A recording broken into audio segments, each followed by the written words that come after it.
Alright, welcome back, Truth Seeker. Apologies, I'm a little bit tardy.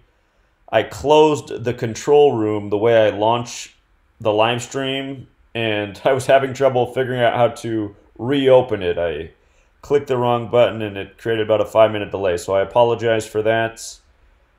Like I said last week, if you had a question, please leave it in the comment section of last week's video. I saw 3 questions there, so we're going to open up tonight by answering those 3 questions. I imagine they are relevant to everyone. And then we'll do tonight's lesson. Since today's the suspicious celebrity death date that rolls around once a month, I thought it'd be fitting to talk about the subject of murder by numbers by the band The Police, which fits into also yesterday's riddle, the mass shooting in Canada by a man who supposedly made dentures for a living but somehow got his hands on a police uniform in a car that looked exactly like a Royal Mountie police car. So we'll talk about that. Somewhat dark subject matter, but maybe some of the most relevant subject matter in all of this. And before we get into it, I'll give you 2 movies that you can watch that are on most streaming services.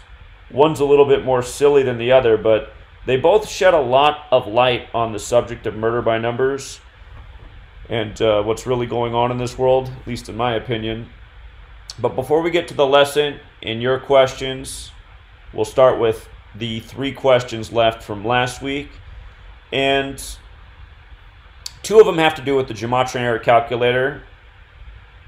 One of them was a simple question, and one was, I'm trying to wake my friends and family up to this, and when I start to teach them about the numbers, they don't want to listen, and they said, do you think it's best in this case to just give people a real-world example without the Gematria, such as, and they wrote in their question, you know, bring up Super Bowl 54 and how Joe Montana played for the 49ers and Chiefs, and he wore 16 for the 49ers and 19 for the Chiefs, and in the 2019 season, the Chiefs beat his old team, the 49ers? My answer to that question is absolutely. Anytime you're introducing this knowledge to someone new, I would always start with an example where you can just show them something that's on the surface, and then you can show them the significance of Gematria and how it adds to the riddle. For example, anyone who's questioning coronavirus, you know, you could bring up the point about, you know, don't you think it's interesting that Tom Hanks was the first celebrity to come out with the coronavirus diagnosis, and that was the date they announced the pandemic, and mainstream media made a point that he was down there filming the Elvis movie when he got it. And then you could show him the thing that's interesting about Elvis in history, getting his polio shot on Jonas Salk's 42nd birthday, exactly 42 weeks after Elvis's birthday. Because again, you don't need Gematria for any of this, you can just show. You can say, think about it. I mean, exactly 42 weeks after Elvis's birthday, on Jonas Salk's 42nd birthday, and on Bill Gates' first birthday. And now Bill Gates has become the face of vaccines for the world, which most people are aware of. And then if somebody says, huh, that is kind of strange, then you could show them, you know, in Gematria, vaccine equals 42. Birthday equals 42. You could point out that Bill Gates operates out of Washington State. Washington's the 42nd state in order of statehood. You know, September 11th, you can always go to the Flight 77 example and name off that list of 77s and then show them how September 11th in words is 77. World Trade Center is 77. So yeah, I would say anytime you can, and there's a lot of it, a lot of times you can, just show the numbers on the surface, the number riddle, and then show them that those numbers have meaning in the language of Gematria. I would always start that way. I think that's the most convincing way to introduce the subject. And I was doing that just yesterday in Olympia. I was telling people that I wanted them to think about this number, and I was going to tell them why this number mattered in light of what was happening. I'd say, okay, the number is 222, 222. And I'd say, I'm going to explain to you how this number has everything to do with what's going on right now.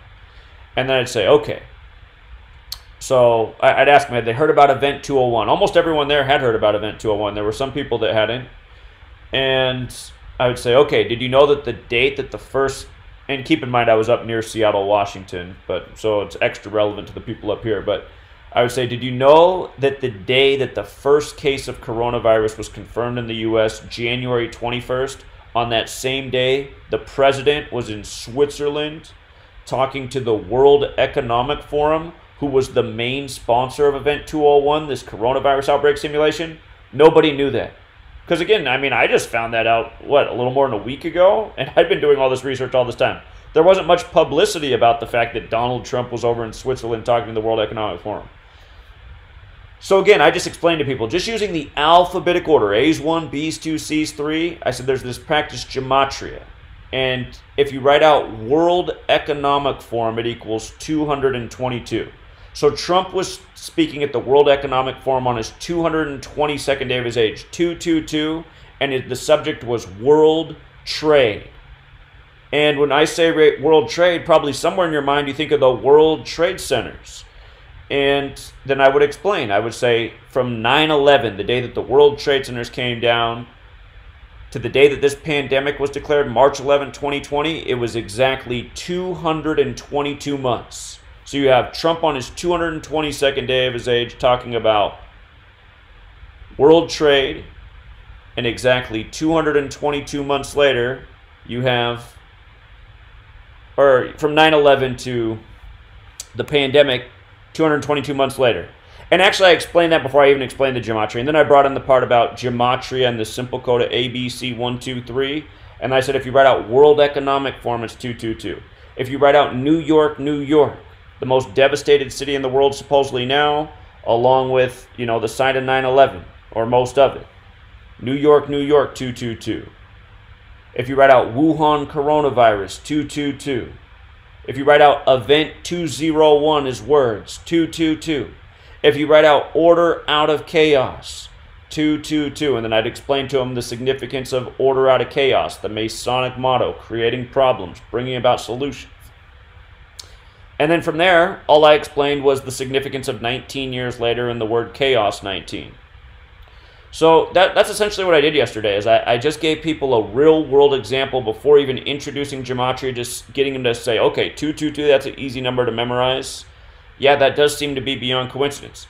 And I got to tell you, pretty much everyone I talked to who listened really got it and thought it was really interesting and wanted to know where they could find more. And the only people who didn't care were people who just once... almost everyone at this thing yesterday was a Donald Trump person with a Trump 2020 or a MAGA hat on or a Trump t-shirt. I mean, it was like 80% of the people there. And a lot of them did listen and thought it was interesting, but some of them, just as soon as they're like, wait a minute, are you saying you don't like Trump? Oh, please. You know, it's just like, okay. So one guy, he did listen, and I said, what do you think about that? And he goes, well, you know, Trump knows how to make money. He's over at the World Economic Forum because he's getting paid. And I was just like, okay. It's like, all right, man, whatever. So, but anyway, I mean, it was mostly a very good experience. And yes, I would always start with an example based in numbers that people can understand, and then add on the Gematria layer, bringing relevance to the number. Because what's it mean if it's... Yeah, that's strange that Trump's there on his 222nd day of his age. Yeah, that's strange that from the World Trade Center to the pandemic's 222 months. But what's 222 mean? You have the answer to that question because you know Gematria. And then if somebody says, like, why 2? And nobody actually asked me that yesterday. But, again, 2, the number, it's symbolic. 2. It can be used to symbolize division, splitting. And that's kind of what this order out of chaos thing is. Keep people purposely divided and conquered. United we stand, divided we fall. And all those people, most of those Trump people yesterday, I mean, a lot of them, when just in the middle, they'd cut me off and say, so what, you like Nancy Pelosi? And I'd be like, no, I don't like Nancy Pelosi at all, man. I'm just explaining to you the relevance of Trump in the ritual. But so many people are just locked into that this or that, 1 or 2 option thing. So, and again, if you guys all have access to the book, let me remind you, If you're just signed up for this week's lesson, you're watching this video right now. Scroll down last week's lesson. Scroll down below that. Week number 2. Scroll down below that. Lesson number 1. And right below that. Wait, hold on. Oh, right here. Just a few posts down. All of you have access to download the book. So you can get the cover art and the entire ebook, which you're welcome to take to a bindery and have it printed. Again, I left off the copyright from the book, so anyone can take it to any bindery and have it printed. And because I've done that, a number of people have put my book up for sale in different spots on the web, including Amazon, which is scandalous, but that's the problem with leaving the copyright off the book. But again, if the copyright was on there, you guys wouldn't be able to take it into a bindery and have it printed. So, to me, and even, you know, I mean, even some scammers are out there selling my book. People like Jakon on this website. He's one of the guys out there selling the book. Watch out for that guy in the comments, Jakon. I could ban him, but he'll come back again. He is a scam artist and con man. He'll message a lot of you. He'll tell sob stories. He'll try to get money. And he gets money from a lot of people making up these stories. He's a total con artist and scammer. So beware of Jakon, Jakon. And yeah, sorry about all the trolls, you guys. It's unfortunately Patreon doesn't do anything about it. There's no way to block IP addresses. If I block somebody, they just come back 5 seconds later. So it is what it is. But okay, one question answered. The other 2 questions. Can I give a live tutorial of how to use the GematriaDatabase.com calculator? Absolutely. So again, when you load up Gematriator, well, if you just go to GematriaDatabase.com, let's just start from the front page. If you load it up like this, to get to the calculator, you go up to Tools, and you have some options here. Calculator is where you're going to find your Gematria calculator. So you click the Calculator tab, and then what comes up are the 4 base ciphers in alphabetic order with the rules numerology, reverse alphabetic order with the rules numerology, like we covered in the week 1 lesson. If you want to add in some ciphers, there's a cheat mode. You can just click all ciphers, and then every cipher that Derek's put in the calculator is, well, almost every cipher. The foreign ciphers don't come up, Greek and Hebrew, but everything besides the Greek and Hebrew calculator comes up. Personally, I don't think it's good to bring up all the ciphers and decode this way. But you can see that if you type in a word, I mean, it'll show you, like, if I type in the, I can see what the value of every cipher, what the equals. And if you go back to just base ciphers, if you want to extend beyond the base ciphers, I recommend that if you want to click the Jewish tab, Jewish ordinal or Jewish reduction are experimental ciphers that Derek came up with. And I'm not saying they're not real, but I don't know of anywhere where you can confirm that they're real. Jewish Gematria is definitely real. And isn't it interesting that the is 113 in Jewish? But again, I highly recommend that you guys just stick to the base ciphers with your initial decodes. And if you want to look at another cipher outside of the base ciphers, the Jewish cipher would be the one, because it's definitely very relevant. And a lot of times it is the key riddle. Like, for example, all the tiger symbolism in the media with the coronavirus outbreak. Tiger is 201 in Jewish. Like how we're seeing 201 encoded everywhere because of Event 201, the coronavirus outbreak simulation. So again, to access the different ciphers, you can just go through these drop-down menus. And you can click the tabs of the ciphers that you want. And I guess just real quick, I can go over some of these ciphers. So single reduction, what that cipher is, I'm going to get rid of everything but full reduction, reverse full reduction, and I'm going to add up reverse single reduction and single reduction. And we did cover this again in the week 1 lesson, but just for a little bit of review. When you're going forward, so full reduction, S is the 19th letter. The numerology of 19 is 1. But what's interesting about S is it's the only letter that has to be reduced 2 times to get to a single digit out of the 26-letter alphabet. So S is the 19th letter. So in numerology, 19 is 1 plus 9 is 10, which is why if you only reduce it one time, it's 10. But numerology is about reducing numbers to a single digit unless they break down to 11 or 22 where they can stay. So 19, 1 plus 9 is 10. 10 is 1 plus 0 was 1. So in its most pure form, S is 1 in the reduction cipher. But there is this rule in Gematria where the value of 10 can be recognized. And remember, it's interesting because things like United States, when you observe the rule with S, become 58. Washington, as in the nation's capital, 58. And you know the list in the most pure cipher: Freemasonry, Rosicrucian, Solomon's Temple, Secret Society, and the list goes on. All these things connected to Freemasonry equal 58. In God we trust, 58. Don't tread on me, 58. Annuit coeptus, 58. So 58, very special number. When you observe that special rule with S,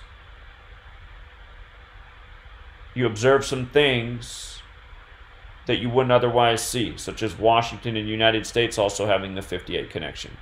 Now, the same thing applies when you go in reverse. In reverse, in reverse, H is the 19th letter. And again, same thing, just in reverse. So all the way down, it becomes 1. If you only reduce it one time, it's 10. And the 4-letter name of God, when you observe the H is a 10, equals 26. Like the word God with the alphabetic order is 26. Like how in Hebrew, the 4-letter name of God equals 26. And if you ever want to calculate the values of words in Hebrew, if you go to Google and you type in English to Hebrew, you'll get this translator. So I'm just going to write in the 4-letter name of God. Then what I'm going to do is I'm going to highlight the Hebrew value, and I'm going to do a Control-C, or you can just go to Edit Copy, same thing. Control-C, Edit Copy, same thing. And then you can come back to Gematrinator. And down here in the Foreign Ciphers tab, Hebrew ordinal means the alphabetic order for Hebrew. Hebrew is a 22-letter alphabet. If you put in the 4-letter name of God in Hebrew, it's 26 as well. So you're only going to find in English the 4-letter name of God summing to 26 if you observe the special numerology rule for the 19th letter. Okay. Let's talk a little bit more about the ciphers. And you can do this with Greek too. English to Greek, you can do the same thing. So, and realize there's a lot more Gematria ciphers in Hebrew. There's a lot more Gematria ciphers in Greek. Derek just took what he thought from his reading were the most common. So, and again, I mean, there's a lot of really interesting things if you want to take the time to research Jesus Christ in Hebrew. Let me come back. So I'm going to plug in Hebrew Gematria, which is the most traditional cipher in Hebrew Gematria. Again, it's all laid out in my book. It's too much to explain right now. But the most traditional cipher in Hebrew Gematria, Jesus Christ equals 316. And think about how interesting that is in light of the most well-known verse about Jesus Christ being John 3:16. You know, we just talked about the other day, or I think we were talking about last week, and it was right in front of my face. I noticed it after we finished our lesson that Instagram shot of Puff Daddy with the cross on advertising the Easter special, the video was 3 minutes and 16 seconds long. You know, 3:16. So,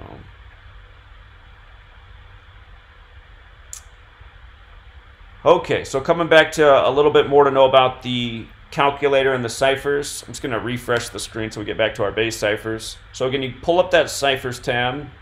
We understand single reduction. Full reduction KV. What this means is if an S is in the word, you're going to observe it as a 1 instead of a 10. But the K and the V, you're going to recognize the master numerology instead. So K is the 11th letter. If you reduce it, it's 2. But if you don't reduce it and you observe its master numerology, it is 11. And same thing with V.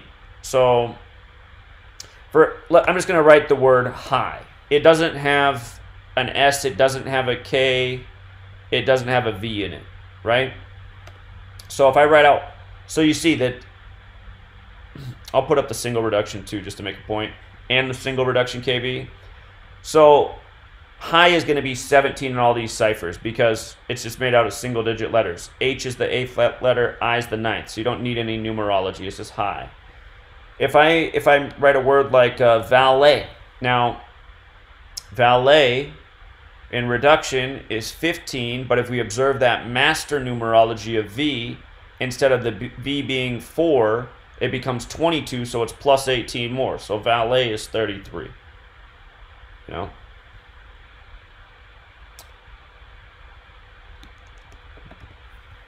The word like has a K in it. You observe the master numerology of K. Instead of it being 2, where like is 19, if you make the K 11, it becomes 28. So these ciphers are just observing the special rules for the master numerology and in the case of the 19th letter.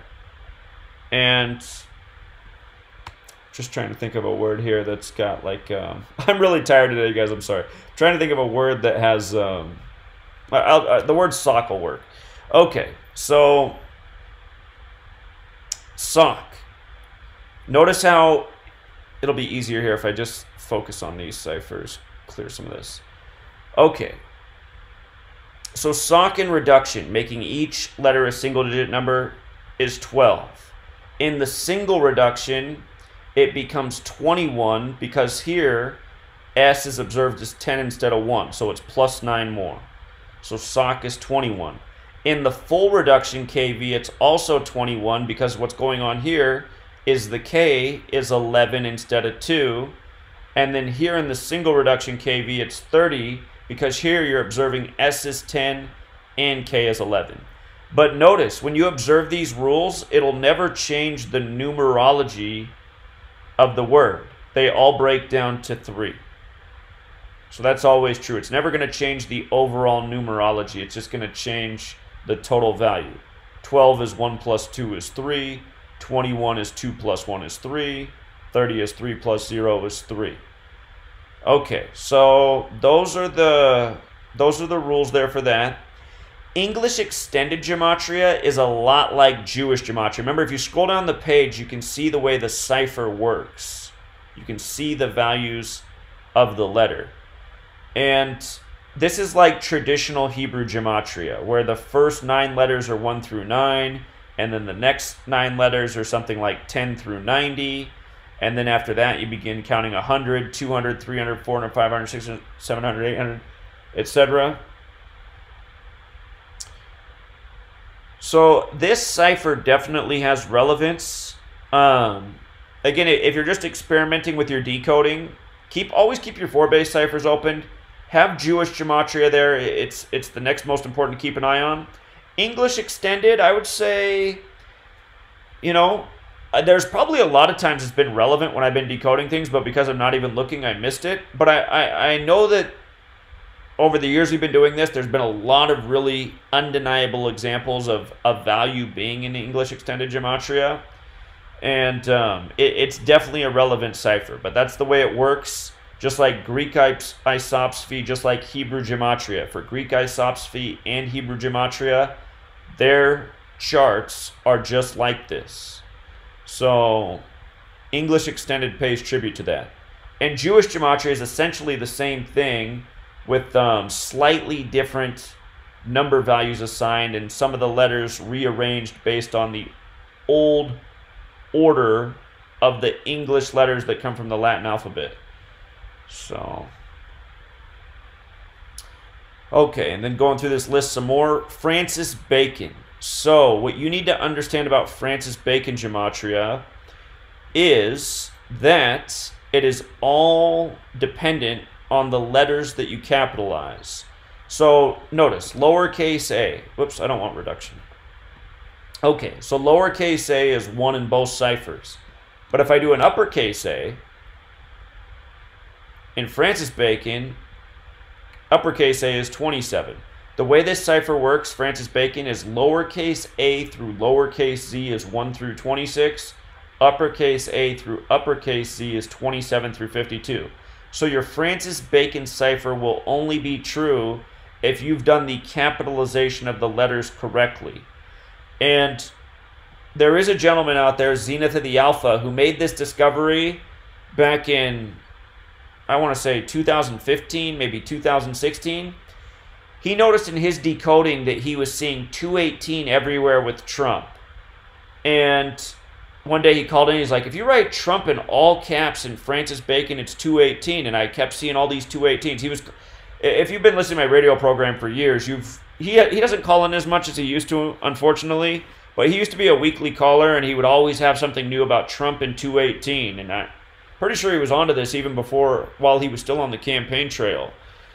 And I always thought it was interesting, but I never really covered it until I knew he was absolutely correct the day that it was announced that Trump was going to set out a presidential alert at 2:18 Eastern time. And I was like, wow. He has been talking about this for years, and now Trump's sending out a presidential alert. It was unprecedented at the time, remember? But it went out at 2:18 Eastern. And I was like, man, he was not wrong about what he's been saying all this time. And, I mean, normally you don't write a word in all caps and look for the Gematria value, but in the case of Trump, there's obviously something to it. So, Francis Bacon, it is an interesting cipher. The reason it's called Francis Bacon is because supposedly this was the way Francis Bacon encoded his messages. The next cipher, which has a similar name, Frank Baconis, the way it works is kind of like when you were a kid and you saw, you know, remember, I'm sure you had the classroom experience where across the top of the room there was all the letters of the alphabet, one uppercase, one lowercase next to it. So uppercase A, uppercase B, lowercase b. It was usually that way. So notice uppercase A is 1 in both ciphers. Lowercase a becomes 2 in Frank Baconis. Uppercase B is 3. Lowercase b is 4. Uppercase C is 5. Lowercase c is 6. There's some interesting things in this cipher.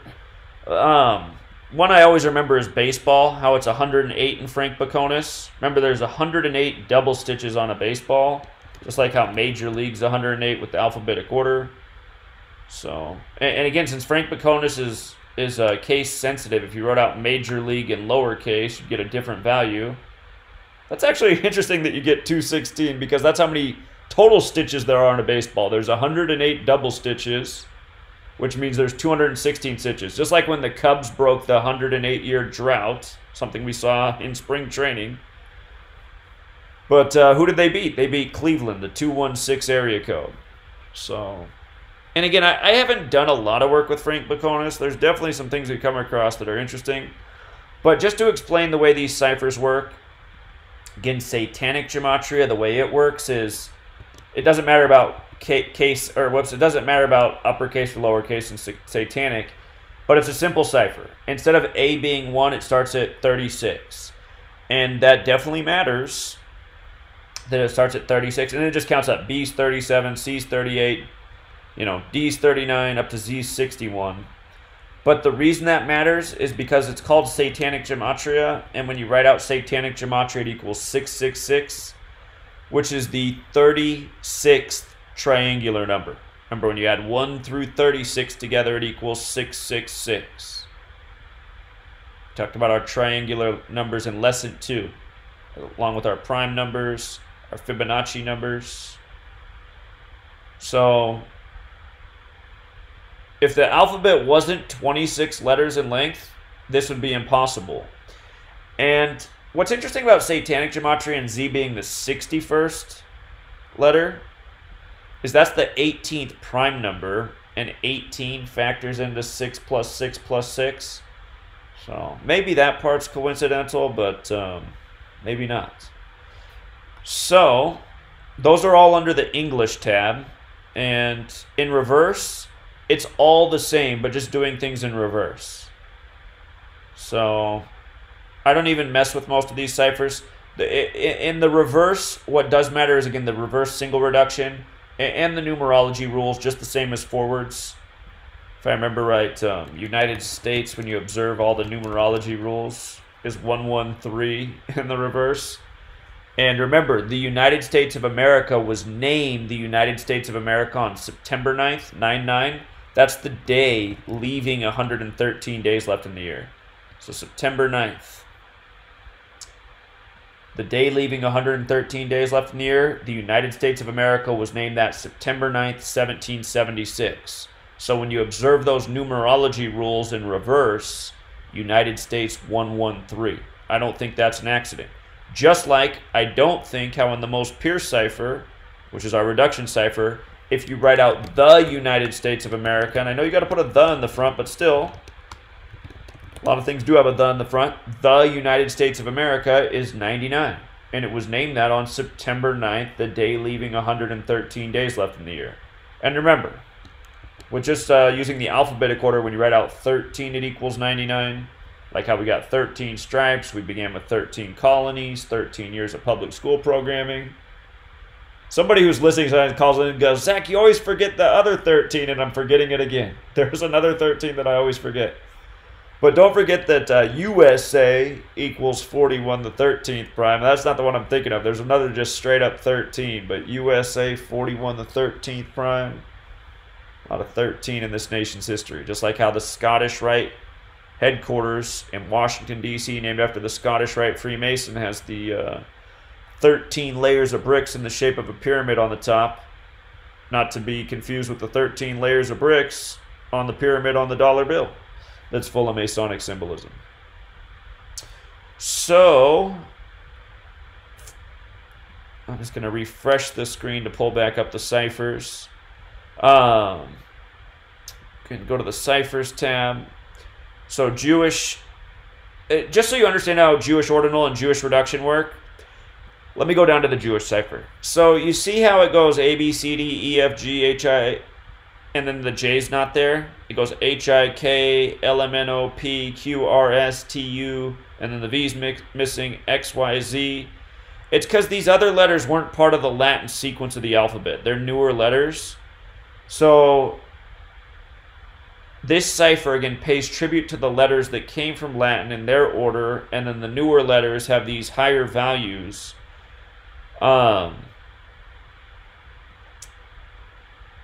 Ampersand equaling 800. There's not too often you're going to do a decode with ampersand. Derek asked me when he was setting this up, he goes, what should I make equal 800? And at first I said, I would just leave it blank because as far as I know, there's not an 800 value. But I said if you really wanted to make something 800, I said you could do ampersand because at one point it was considered a letter, maybe. Well, Derek ran with that and put it in there. I think, so, you know, Derek's a good guy. Derek, if you talk to him, will tell you that he has obsessive-compulsive disorder. So I think something was really bothering Derek about Jewish Gematria, which is a real cipher that neither of us created. You know, this is just something that's existed long before either of us even knew about this. Derek learned from me. He built the calculator, if you don't know the history of things. But I think it really bothered him that it went from 700 to 900 and there was nothing that was 800. So he plugged ampersand in there. And I gave him the idea, but my initial idea was just, I would just leave it blank and leave it like that. So if you type in, yeah, I'll just type in Zach and May, since May's my sweet lady. You know, you're getting this plus 800, and I'm not sure that you really should. So that is one thing to be aware of with that. It might, you know. So just a heads up on that. And then, so the way Jewish ordinal works is he just took the same letter that Jewish Gematria is in and just counted up all the way up to 27. And had he not included ampersand, W would be 26. So that, I mean, that's part of my problem with Jewish ordinal right there. It's like, I don't know about this, man. There's not even supposed to be we don't even know for certain that ampersand is supposed to be a value in there, is what I'm saying. So that's, to me, it's not a big deal because people aren't normally using ampersand in their decode. But if you're using Jewish ordinal, there's W's in quite a few words. Like, so if you typed out World War, for example, you get this Jewish ordinal 118. Well, how do I know it's not supposed to be 117? Because really, maybe W is supposed to be the 26th letter in this cipher. You know what I'm saying? So that's why I have a problem with these. But hold on, I do want to show you something that is interesting. Civil War does come out to 102 in Jewish ordinal with the way Derek set it up. And the Civil War did begin on the 102nd day of the year, so I'm like, I don't know, maybe we are right with our little ampersand guess. But again, that's why you'll never see me decoding or really talking about these ciphers. And then the way the Jewish reduction works is just using that same cipher, but using all the rules of numerology. So just making each letter a single-digit number. So Jewish, definitely real. Just not so sure about the ampersand thing, but even though that's there because you're rarely ever going to type in an ampersand, it's probably not going to be that big of a deal about it.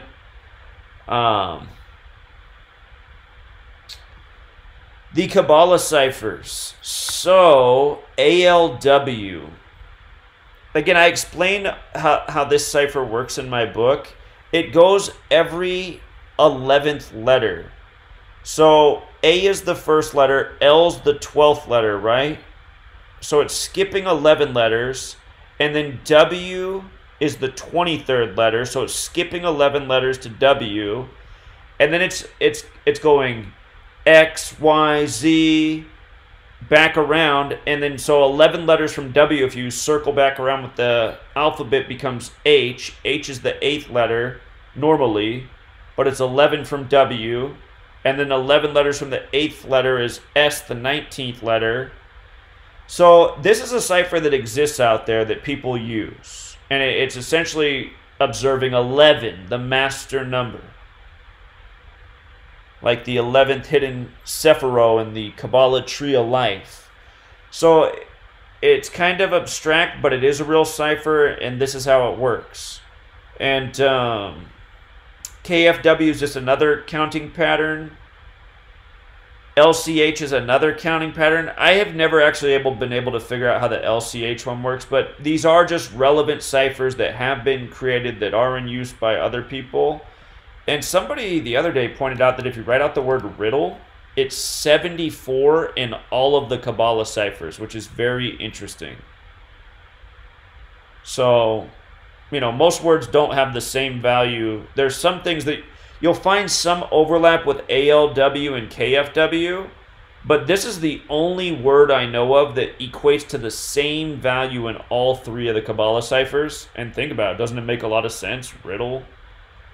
I mean, essentially that's what you're doing with this knowledge, is solving riddles. And don't forget, Jim Carrey was used as the character the Riddler in Batman, where he gave Batman letter and number riddles to solve. He was also used, Jim Carrey, in the movie The Number 23, where he explains how pink equals 23 in a really abstract way. If you use the most pure cipher in Gematria, pink is 23. And I noticed pink has overlap with ALW and KFW Kabbalah, but not LCH. The word the doesn't have overlap with any. You will come across a number of words, though, that do have the overlap with the ALW and KFW, and it's kind of a head-scratcher, but if you ever find one that overlaps in all three besides riddle, I'm all ears. So, they are ciphers, they are in use, and if you read my book, again, there is a chapter on the ciphers where I go through all of them. Well, Derek's added a bunch of new ciphers since I wrote the book, but go through pretty much all the ones that you would want to know about. And examples, relevant examples from those ciphers. The mathematical, there's definitely ciphers you want to know in here. English Sumerian and reverse Sumerian. Those are just the ciphers where you multiply the alphabetic order times 6 or the reverse alphabetic order times 6. And again, anytime you get a 111 in ordinal or a 111 in reverse, you know you're dealing with a word that has a 666 connection. For example, computer is 111 in ordinal, 666 in Sumerian, just like internet is 111 when you flip the alphabetic order around, which means it's 666 in reverse Sumerian. And, you know, you always see those people doing their 666 fingers. Little did you know that fingers happens to have a 666 gematria. So Sumerian gematria, absolutely important. if you watch me in my early days, all I knew about at first was the alphabetic order and the alphabetic order with the rules of numerology, as I learned from Manly P. Hall's Secret Teachings of All Ages. And after that, somebody introduced me to this website, gematrix.org. They're like, Zach, did you know you can type in words at this website and get instant computations? So, for example, if I type in computer here, you'll see. Sometimes it, well, that was quick. Sometimes it's this website can be a little bit slow, but so the way this site works is it only does 3 decodes, and it does the alphabetic order, it does Sumerian Gematria, and it does Jewish Gematria. And this is exactly how I first learned about Jewish and Sumerian Gematria, was through this website when somebody tipped me off to it. And when I learned these ciphers, it answered a lot of questions. So gematrix.org, old website, a website that absolutely hates me, and over the years has coded a number of really bizarre sentences that equate to my name, which people have said, Zach, have you seen what's in Gematrix now with your name? But,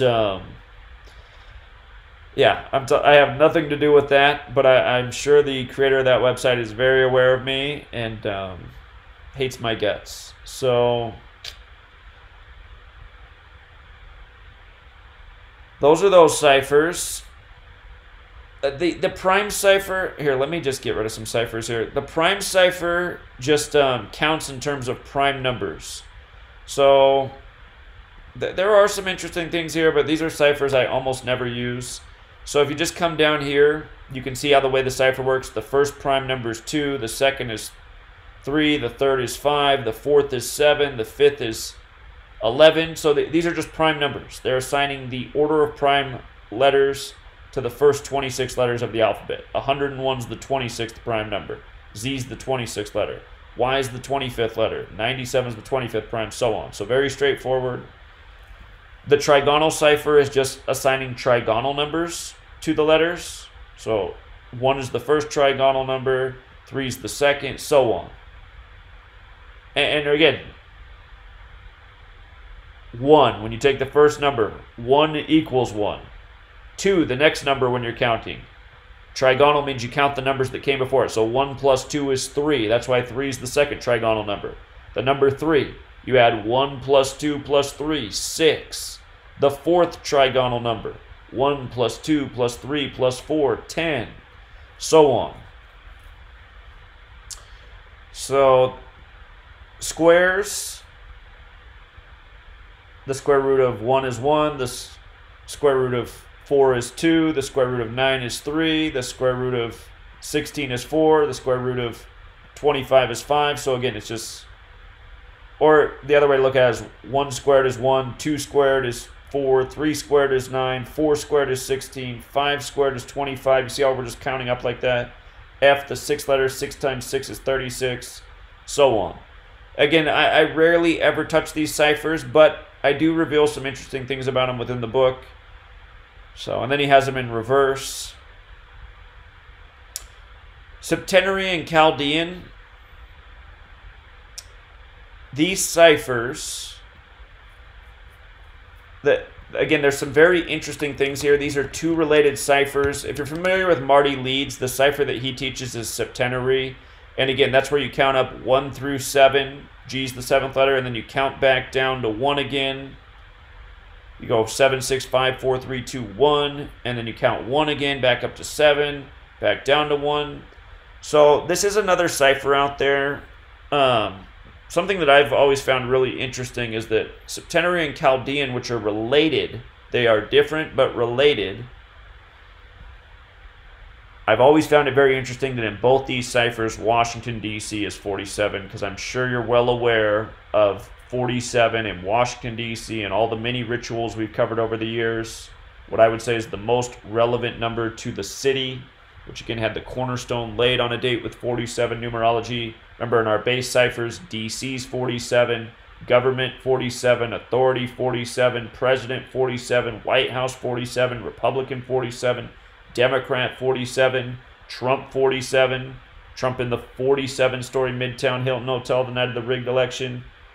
etc., etc. He replaced Obama, who took office at age 47. Now he's going to be running against Biden, the 47th vice president. You know. And speaking of Obama, again, talked about this, I think, before, but just this cipher, Septenary and Chaldean, which are both pattern-related ciphers. African-American, 44 and 43. Obama, the first African-American president. He was number 44, but he was only the 43rd person to be president. From the land of Lincoln. He gave his acceptance speech in Grant Park, which is 43 in the most pure cipher, on a date with 43 numerology. Civil War 43, Abraham Lincoln, the Civil War president. So, there's a lot of neat things in these ciphers. But again, the majority of what you need to know is in the base ciphers. But there's some nice complementary things that you can share with these. The problem is, at this point in our research, is it's still hard to know. Like, I imagine the way this is, it's like I told you about the book, Faith Giovanni, The Divine Triangle. She only shares with you one cipher in the whole book. She shares with you what I call the most pure cipher, the alphabetic order with the rules of numerology. And African American 71, what's the name of the movie that came out? Is it called Birth of a Nation? Birth of a Nation 71, that is what it's called. And they said it had a disappointing box office weekend, only making $7.1 million. And I cannot think of the name of the man that the story's based on right now. I forget if his name is 71 or if he died on a date with 71 numerology. It's one of the two. But all of these numbers are used ritualistically. But anyway, this cipher, considered the most pure cipher, it's all she shares in her book. But in that same book, she mentions that there's over 100 different ciphers in use within the English language by different groups of people. And the question becomes, which groups are using which ciphers? And I'm sure in time, as we continue to work at this as a community and more people learn about this, more will be revealed. So that's kind of, you know, the cool thing about this is we're doing something that hasn't really been uncovered before. Obviously, people have known about this for a long time and used it, but outside of very, you know, what's the right word? I don't know if elite's the right word. Outside of very occult circles, almost no one knows about this. So to figure out who's using what code, again, it's just going to take more people aware of the knowledge, practicing it, observing. I definitely don't have all the answers. So I know as much as I know. The Keypad Cipher was something Zenith of the Alpha came up with, and it's just what's on our phone. And God, I forget what the first thing was that he really got me with something. I can't remember what it is. But you know how like on your key, let me pull up my phone right now and look at it. Anyone can look at their phone. Whatever the numbers are that are assigned to each letter is the way the cipher works. So, okay, on my phone. So 1 doesn't have any letters with it. So the 2 is A, B, C. 3 is D, E, F. So essentially, if you hit a word that had an A in it, yeah, in Keypad it's 2. Let me get rid of the reduction cipher so it's not confusing. So if you hit an A, a B, or a C, it would be 2 because that's the way it is with that key, right? And then if you had a letter with a D, an E, or an F, it would be 3. So I put in all 3, so it's essentially 3 times 3. But yeah, this is just like using your phone. And Zenith of the Alpha, if you want to check out his YouTube channel, he's really hyper-focused on this cipher. Ever since he called into my radio show, which was probably more than a year ago now. Time flies. But he had this really cool observation. And I need to go back and revisit it. I know I made a video about his observation that night, and it was pretty mind-blowing. But because it's been so long since I've talked about it, I forget. So kind of makes sense, though, that they would do that with a thing, you know. I think what he figured out was something about area codes in the Keypad Cipher. Okay, and then foreign, that's your Hebrew and Greek gematria, and you can do the Google Translate English to Hebrew, English to Greek, and you can find out the values of words. What I would be careful of, though, and I've noticed, is sometimes the Google Translate is not correct, so you'll get a numerical value for a word, and it might be true for like 3 months, and then you might go back to show that proof in your 4th month, and you're like, what in the world? What in the world? It doesn't equal that anymore? And if you go back, like if you archive your notes like me, you'll notice like, wait a minute, why is it translating that word as this now? So, again, when you don't speak the language, it can make things a little bit trickier. But most of the values I've ever, gotten from Hebrew, like, let me just very clear examples. So I'm going to put up English ordinal and Hebrew ordinal, and I'm going to come back here and do the Google Translate. English, and I'm going to type in the word Kabbalah. And I'm going to take the Hebrew value, and I'm going to copy it. I'm going to come back to the calculator. I'm going to plug it in. You see how it's 38? Kabbalah, 38. Just alphabetic order English. And Israel, another good one. Today, Israel made big news. Today has 64 and 44 date numerology. Israel happens to equal to 64 and 44 in our base ciphers. But here's Israel in Hebrew, 64. And Israel in English, 64. Whoops, I don't know why I wrote English. Israel, 64. English, Hebrew. And there's a lot of these overlaps. There's a lot of very interesting occurrences. But Israel did some emergency government today. Some big top story. And today has the 64-44 date numerology. Israel is 64 and 44 in our base ciphers. If you ever get this screen right here, you just need to keep refreshing. Usually you refresh a few times, it pops right back up. But Israel's 60... Well, you know what else? Today has 28 date numerology as well. So Israel's 64, 44, 28. And then this big Israel story today, the 2 Benjamins. I forgot to make a post about this. Okay. I'll do it later. Don't mind me, I'm just going to take a couple screenshots real quick so I remember to cover this later. But yeah, if you've read my book, you know about Benjamin Netanyahu in Hebrew and English, and, 64 and 44, big numbers with Israel's history. Zion, 64 and 44. Theodor Herzl, the man credited with Zionism. He died. Let me show you. He died at age 44, and he died in 1904, 44 years before Israel was established in 1948. Zion, 44, Israel, 44, and he died on July 3rd, 7-3, sacrifice number, right? But Theodor Herzl in the most pure cipher, 73. So... When I was downtown Seattle, I had multiple Jewish men come up to me and say the same thing. They said, you shouldn't be telling people that this is Gematria because this is English and Gematria is only in Hebrew. And I responded to all 3 of them the same way, and 2 of them said that they would look into it, and one of them just kind of blew me off. But I explained to him how there's the overlap with English and Hebrew. And I said it's the same concept, the practice of coding numbers into words. And so, again, a lot of people will tell you that are aware of Gematria. They'll say, no, it's only in Hebrew. And then you can say, no, it's not only in Hebrew. Here, let me prove it. You have the evidence and knowledge to prove that it's not only in Hebrew. Essentially what those people are saying is an ignorant statement. They think because they learned something some way and didn't learn something else, and because they don't know about it, that it's not true, which is actually how most people's minds operate. They think the stuff that they learned as children is all that matters, and everything that wasn't taught to them must not be true, which is really a very ignorant way of going about life, but how most people do.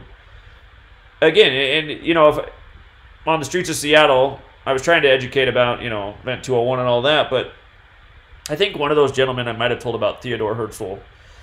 But again, I mean, there's just so many ways to show that, yes, this is obviously, even the English is very relevant to what's going on within Judaism and their own history.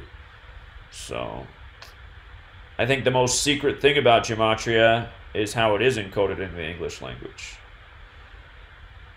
Okay, so let me see. Is there anything else to say about these ciphers? All right, one other thing to say. I'm going to go to my website, GematriaEffectNews. I have the calculator up here in the right tab. And I'm going to type in 49ers. And I want you to observe. 4 base ciphers just like Derek's, but I'm going to show you something.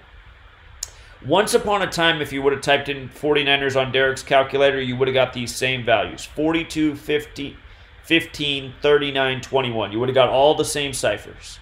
But Derek, after about 6 months after his calculator was established, he decided to make an executive decision, and he switched something up.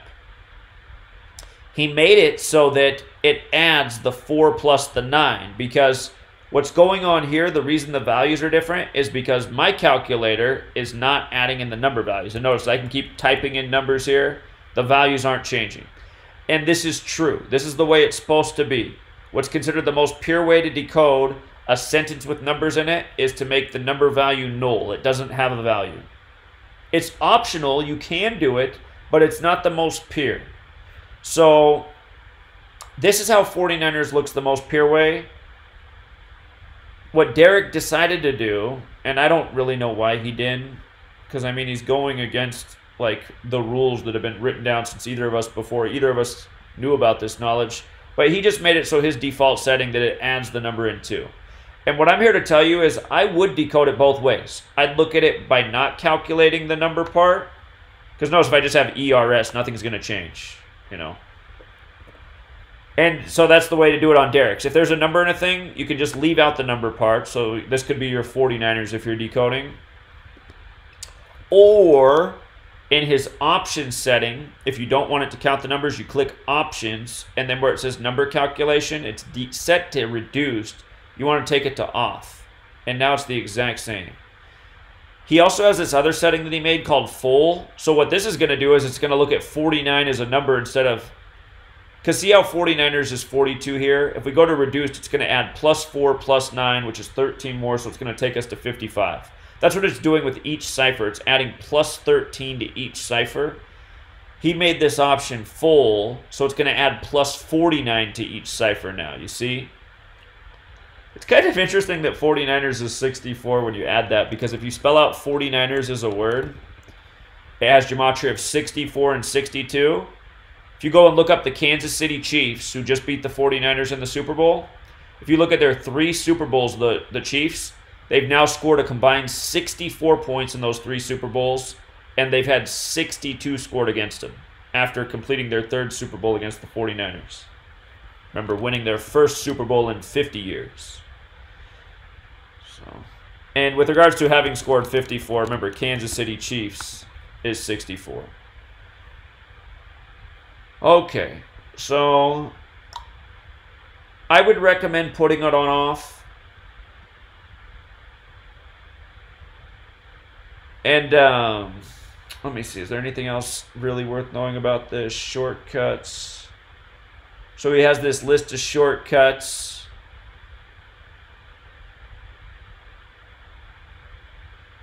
I'm too dumb to use the shortcuts, honestly. I'll get all confused. So, anyway, it's easy enough to get to his different ciphers by just clicking the box. If you're good with shortcuts and can memorize that list, by all means, go for it. Now, sometimes, like, for example, when Kobe Bryant died, it was obvious that a bunch of people went to this website because it was really hard to use this website after Kobe died. It was always giving you the error screen. Error. You just couldn't get through it. If this website's ever not working, you can come over to my website, GematriaEffectNews. I got the calculator too. And under the settings, that's where you can toggle on these other ciphers. And I didn't give as many of a list as Derek has on his. I just gave the ciphers that I really think have good relevance, the ones that are worth exploring. So, you know, you just come here and check the box too. If you wanted to, you know, whatever cipher you want to look at, if you want to look at the exception rules. So realize that's what this is in this. Like H is 10, that's because, you know, it's the 19th letter in reverse. P's the 11th letter in reverse, E's the 22nd, it's all the same thing. So, but if you checked every box, then you would have all these ciphers up. And again, same thing. Type it in and you could just see the values in real time. So I thought some of the ciphers Derek threw in there were overkill, so I think those ones have the most meaning. And also the other thing to know about Derek's calculator is, again, a word. Or it'll give you a number value. If you click on the number, it'll tell you properties of that number. So you want to know about 61, so you click on 61. And a lot of times, this will give you the error. Ah, shoot, I remember now. You guys can't see this. The way because when I'm on my screen share, all you can see is this default window. A pop-up window comes up when I do this that you can't see, and it tells me all the number properties. Essentially, what's popping up is something similar to this. This is numberempire.com, a great website for number properties. If you're ever having trouble with Derek's, you can come to numberempire.com, type in the number, and search. It'll tell you everything about it. Is it prime? Yes, it's the 18th prime. So down here, it'll tell you, let me see. Tell you other things about it. Is a perfect number, regular number, etc., etc. Fibonacci number. In this case, it's all a bunch of no's. So, numberempire.com if you're ever having trouble on Derek's. And just so you know, on my calculator too, it's the same thing. If you click, you know, the number where the box is, click the 61. It'll tell you prime. Yes, it's the 18th. It's not a square number. It's not a Fibonacci number. It's not a triangular number. So similar functionality. This website has expensive hosting. It's never going to crash. There could probably be 1 million people on here at once. It would be fine. So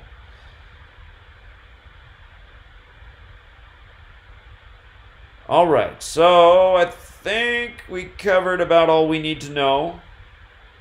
You definitely want to know your prime numbers, your Fibonacci numbers, your triangular numbers. You will memorize them by working with the code, like 29, 10th prime number. Again, if you click Derek's thing, the pop-up box will come up, which is up on my screen right now, but you can't see it just because of the way OBS is set up, unfortunately. But it says 29. Yes, it's prime. It's the 10th prime. Okay, so let's talk about murder by numbers. Again, the Theodor Herzl thing kind of fits in perfectly with the theme of what we're going to talk about. So, as we talked about in week 2, before you start decoding any stories, if you want to do your decodes for the day, I would always start by looking at your date and the numbers that are relevant to your date.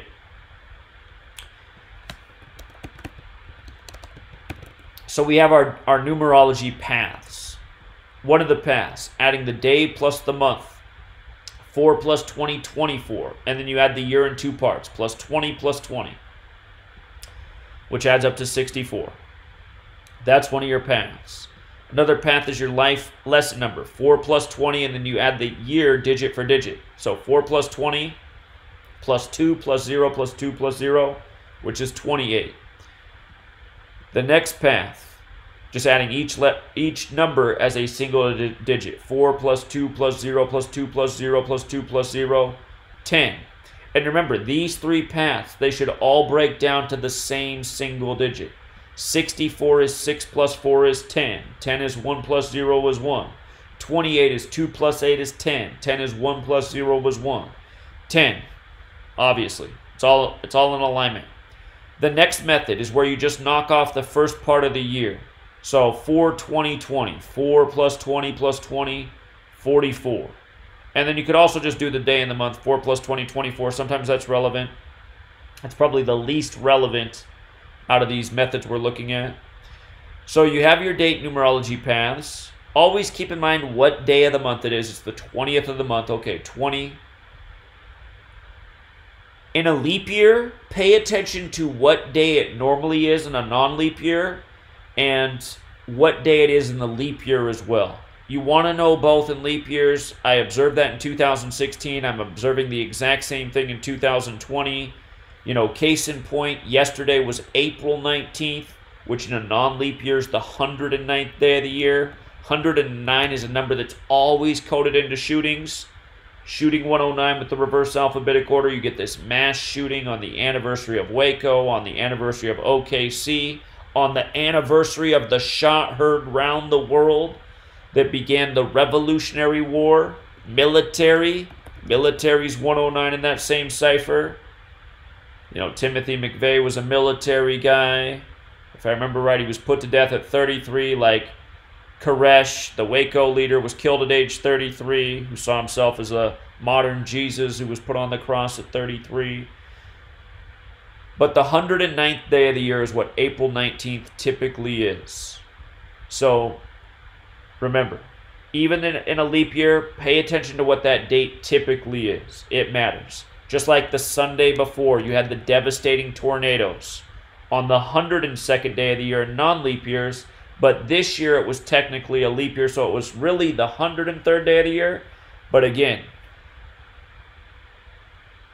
from observation, I know that what the day count normally is matters too, even in a leap year. And my theory on that is because when people remember the anniversaries of these things, 3 out of 4 times the anniversaries on, you know, for example, April 12th, 3 out of 4 years will be the 102nd day of the year.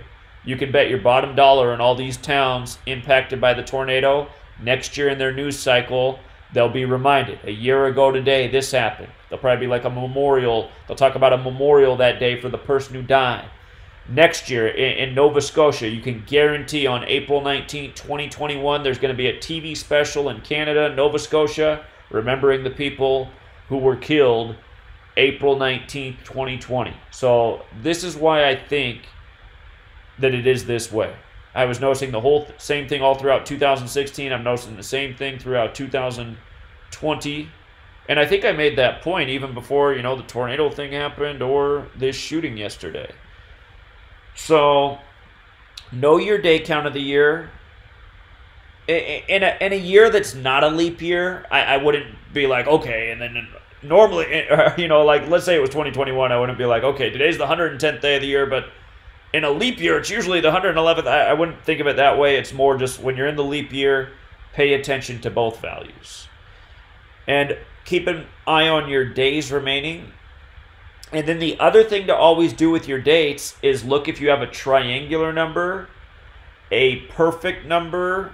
Well, since I just said that, I didn't mean to. I'll tell you about perfect numbers here in a second. What I meant to say is a prime number, a triangular number, or a Fibonacci number, because they could be relevant. If there was an abundance of stories of 4 people being killed today, you know, when you add 1 through 4 together, it's 10. So sometimes you'll see that it's not this way every single time, but sometimes you'll be like, look at this again. It's the 10th and all these stories of 4 today. When you add 1 through 4 together, 10. So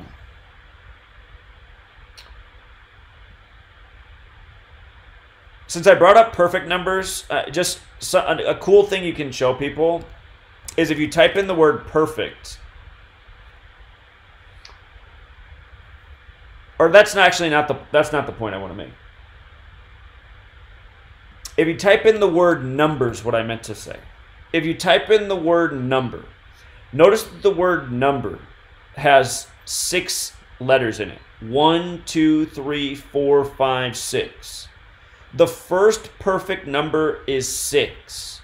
The second perfect number is 28. And the third perfect number is 496. And the fourth perfect number is this really huge number. So the first 2 perfect numbers are 6 and 28. And that's the thing about numbers, right? They're perfect. That's why mathematics, when done correctly, it's perfect. There's not a lot of things in the world that are perfect. So the word number is made out of 6 letters, and in the most pure cipher, number is 28. And what's a perfect number? Let me explain to you. So when we type in 6 here, it tells you that it's a perfect number. Now, what's wrong with Derek's thing is it says the sum of its divisors is 12. Well, this can get confusing if you look up what a perfect number is. A perfect number is a number where its divisors equal the number. But when you get a perfect number calculation, you don't count the number itself.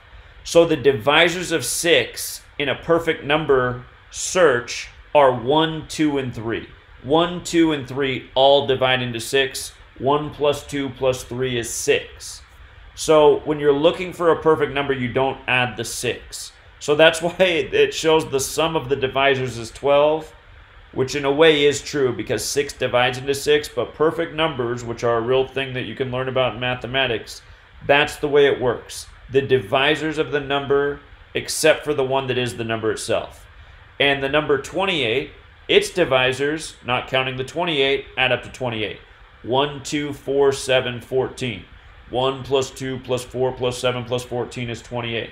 And then the next perfect number is 496. And I can't remember what the next perfect number after that is. It's a really big number. There's not a lot of perfect numbers. And perfect numbers are still being discovered. Because back in the day, you know, we didn't have these supercomputers. Supercomputers are now searching for perfect numbers, like going up into like the trillions. So likely, because I mean, most of it's like, do most of us even know what, like, when you count all beyond, well, like, what comes after a trillion? I don't remember for sure what it is. So the gazillion, I don't know. But this is what some supercomputers are now doing. They're searching for the next perfect number, so they have to do all these crazy mathematical computations to even find them. But it's cool that 6 and 28 are the first two, and you can see in Gematria how that is seemingly paid tribute to. The Greeks are credited with discovering perfect numbers, and the Greeks were into isopsophy, which is the same thing as Hebrew. Revelation 13:18 is a Greek isopsophy riddle. Okie dokie. So I guess I just spent over an hour answering the questions, so we're already pretty deep into the lesson. So that said, let's talk a little bit about murder by numbers. Remember, anytime, it only happens once a month. It only happens once a month where you get the 6444 date. And today, April 20th, happens to be that date. And typically on the 6444 date, one of these other two methods right in here will either be 28 or 17. Sometimes you'll even get all four numbers, where it's 44, 64, 28, 17. And remember, with our 4-base ciphers, kill. With the alphabetic order is 44. With the reverse alphabetic order, it's 64. With the alphabetic order and rules of numerology is 17. With the reverse alphabetic order and rules of numerology is 28. And in Jewish Gematria, that next cipher you might be tempted to kick in, kill is 59, which is the 17th prime number. Again, if you click on it, the window will pop up and it'll say 59 is prime. It's the 17th. So today's date happens to have 44, 64, 28. And it's clockwork. Every single month on this date, you'll get stories like this. So this is in the news today. April 20th, 2020. Look at how they even post it at 44 minutes after the hour, right? Man who served 44 years in prison dies from COVID-19 just weeks before his release. It's this way every single month, you guys. Every single month, it never fails. It is the same thing every single month. I can't emphasize it enough. It's why at the beginning of the year, I told you to circle all 44 and 64 dates for the year. And I said, just watch the news. You'll see the same thing every single month. It will not fail. It's not being a psychic. It's not seeing the future. It's understanding how our news is contrived and how repetitive the code is and how undeniable it is. So this story was out of Michigan. And Michigan happens to be a state that equals 64 and 44. Like kills 44 and 64. And if you scroll through the article, they mention this part down here. Right here, it says in this paragraph, the department asked for prosecutors to waive the mandatory 28-day waiting period for his release but Garrison died just 5 days later. So they even got to throw a 28 in there, right? And the story was that he died from coronavirus, COVID-19, and the story was that the prison's been trying to get him out all year because he was eligible for early release, but he didn't want to take it. He just wanted to finish his last year in prison, because if he finished his last year, then he wouldn't have to go on parole and he wouldn't have to worry about a probation officer. And I don't blame him. If I was in prison for this long and I knew that if I just finished my year that I wouldn't have to deal with a probation officer and P tests and all this, I'd do the same thing. I'd be like, okay, I'm just going to finish this one last year and then not have to deal with the criminal justice system anymore. So this is the story, right? But they're saying because he didn't take their advice and he stayed in prison for his last year, he ended up dying from coronavirus. Now, the way I think about this is, you know, with all this corruption and sick stuff that goes on with the police and prisons and all this, I mean, who's to say that this guy wasn't offed by the numbers because they were trying to free up his cell, you know? For all the laws that they lock people up for, and as fast as they build prisons, they still don't have enough room to house people. So he's an older man. They probably think, okay, he's less of a threat. He's 60 years old. And I don't even want to talk about the 60 number. That's one of the numbers that's coded into so many of the racist rituals. The N-word with the alphabetic order 60. But again, it's not an accident that you're reading about this story on this day. And if you read the article, he didn't die today. It doesn't even say what day he died. It says he died last week. It doesn't give you a date. But why would they wait to tell you about this story about the man in prison for 44 years until today? Well, when you don't understand this code and how repetitive things are, you already know. And then it comes out of Michigan. So they refer to him as a Michigan inmate, their terminology. William Garrison 81, Michigan inmate 81, ritual 81. That's the 81 number. So, oh, actually, I was wrong. Never mind. I don't know how I skipped this before. So he died April 13th. What's curious about that is that was a date with 37 numerology, 4 plus 13. Did I just misspeak? That was a date with 37 numerology, 4 plus 13 plus 20 is 37. So he dies in prison on the 37 date. Prison's 37. And they waited to report it until 1 week later on this 44 date. Okay, so that's one story in the headlines today. Death-related story. You have another dead celebrity today, Tom Lester of Green Acres, dead at 81. Again, the ritual number. His full name, Thomas William Lester, equals 81. You see this so often with celebrities. They die at the age that corresponds with their name. And, again, they're saying he died today. Where's the article? He died on April 20th. From Parkinson's disease. I did a lazy decode here. I just want to check the gematria real quick on Parkinson's disease to see if Parkinson's has the 46 and 62 alone, like sacrifice. Parkinson's disease. Yeah, I'd have to do some more researching to see if there's some riddle there with any of those numbers. I don't have it right now, but again, dying on this date, always curious. And then he's dead at 81, the ritual number corresponding with his full name. From his birthday, September 23rd, to his death was his 211th day of his age, the 47th prime. His name is Thomas Lester, the way he was born, 211, the 47th prime. I'm sure if I did more research on Green Acres and his character, Eb Dawson, there's probably a whole lot more here. You'll do your best decodes when you know about the person. Like, I don't know anything about Green Acres. I've heard about it. I think they got this theme song, Green Acres is the place to be. Pretty sure I've heard that somewhere. But again, because I know so little about the show, so little about the character, I can't do my best work. Things I know about, that's where I can really decode and understand the puzzle. But just already, right away, I see some things that are curious. I did look at that Green Acres, and I know it's got that infamous 58 in it. So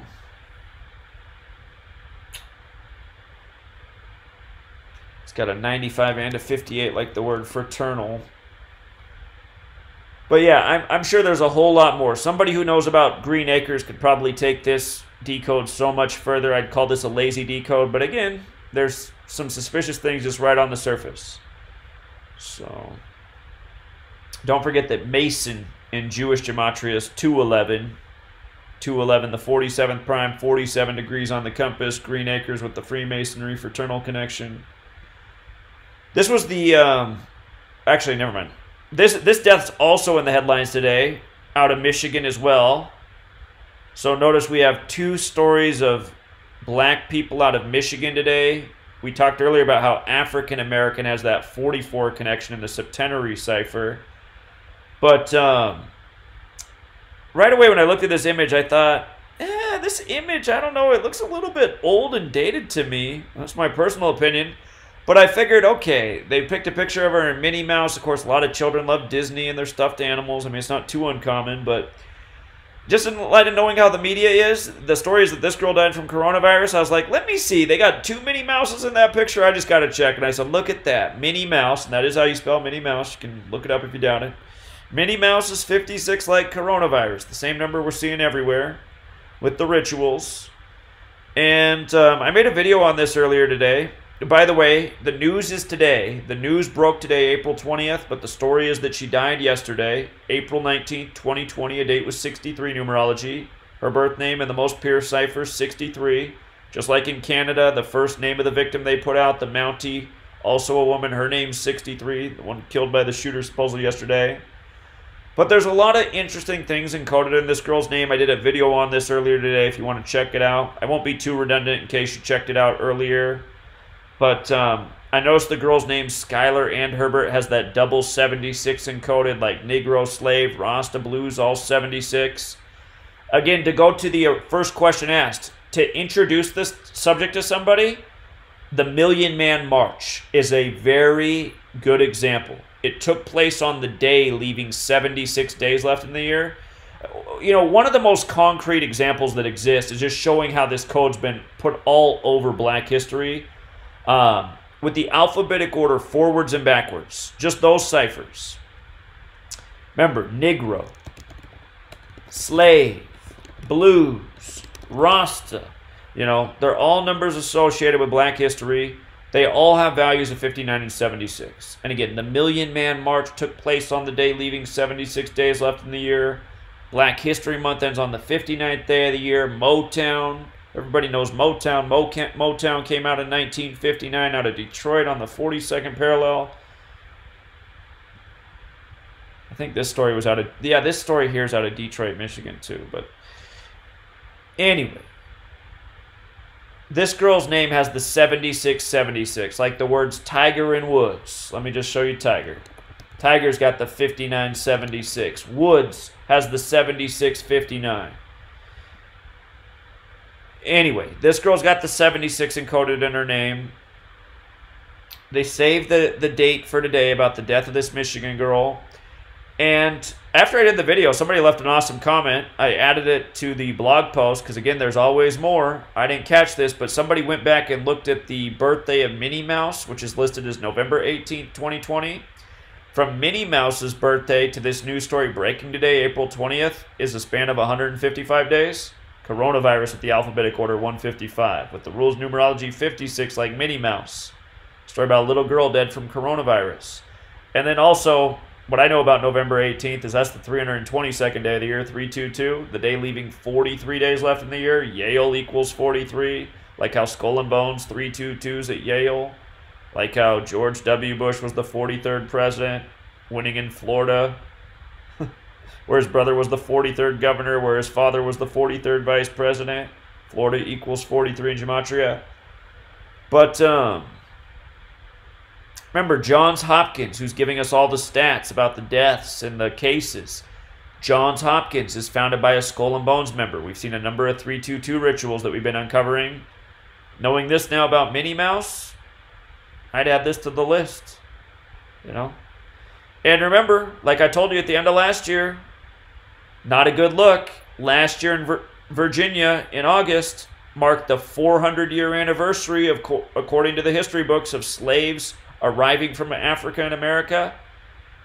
I want to say it was August 20th, 2019. It was right around then. It's definitely in August. Was the official 400-year anniversary. But I was telling people, Acts 7:6 and 7:7 we already knew the next 9/11 was coming up. We're reading the code, understanding the way these Cabal types operate, but we were looking at this verse again and again last year. Acts 7:6, God spoke to him in this way. For 400 years your descendants will be strangers in a country not their own, and they will be enslaved and mistreated. But I will punish the nation they serve as slaves, God said. That's Acts 7:7. United States is 77. The American meridian that cuts through the nation's capital on the 77th meridian. So I see a story like this, even fitting in with what we've already been talking about.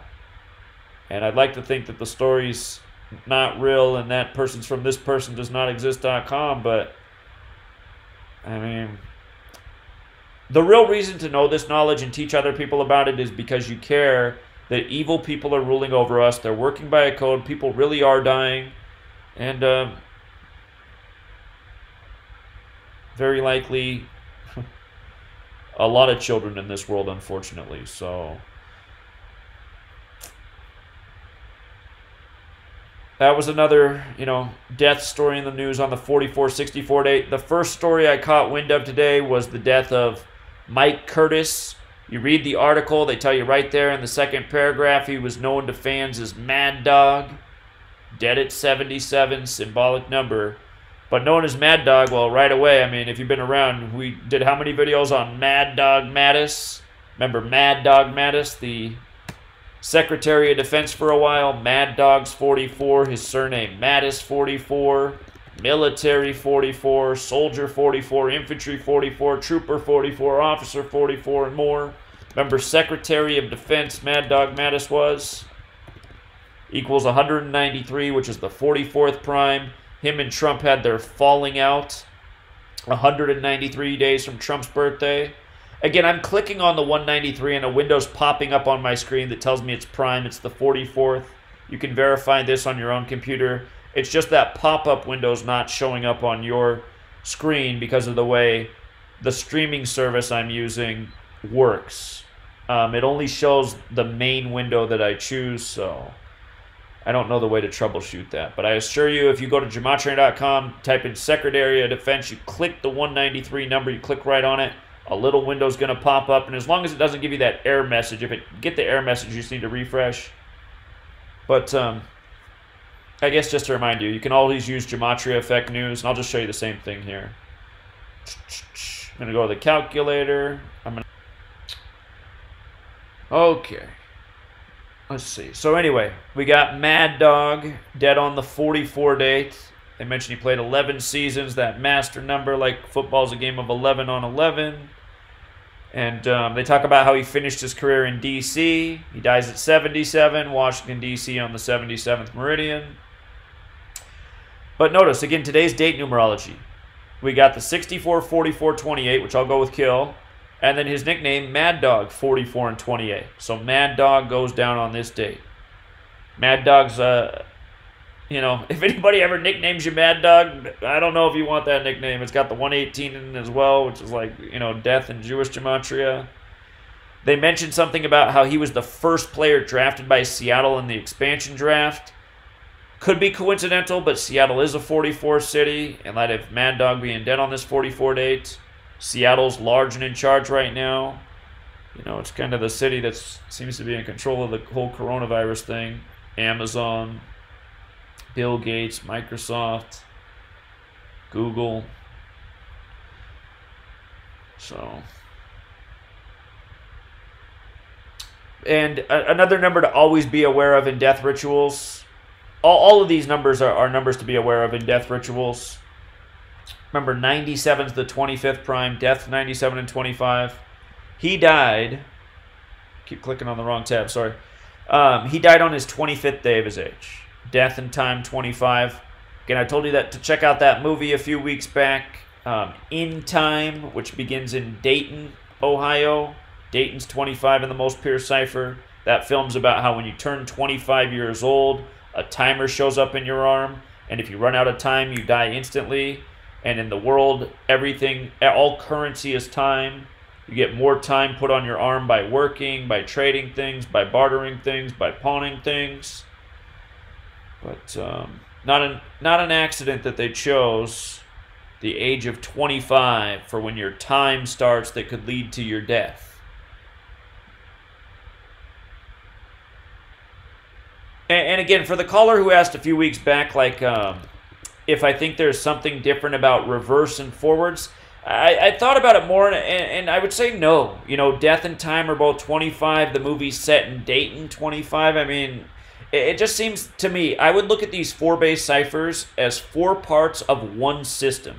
And it's just like things like this. You know, Jesus Christ is 74 in reverse reduction, whereas with the alphabetic order, Jesus is 74. Like Messiah, like, you know, gospel, like parables, like cross. I mean, so Jesus Christ, 74 both ways.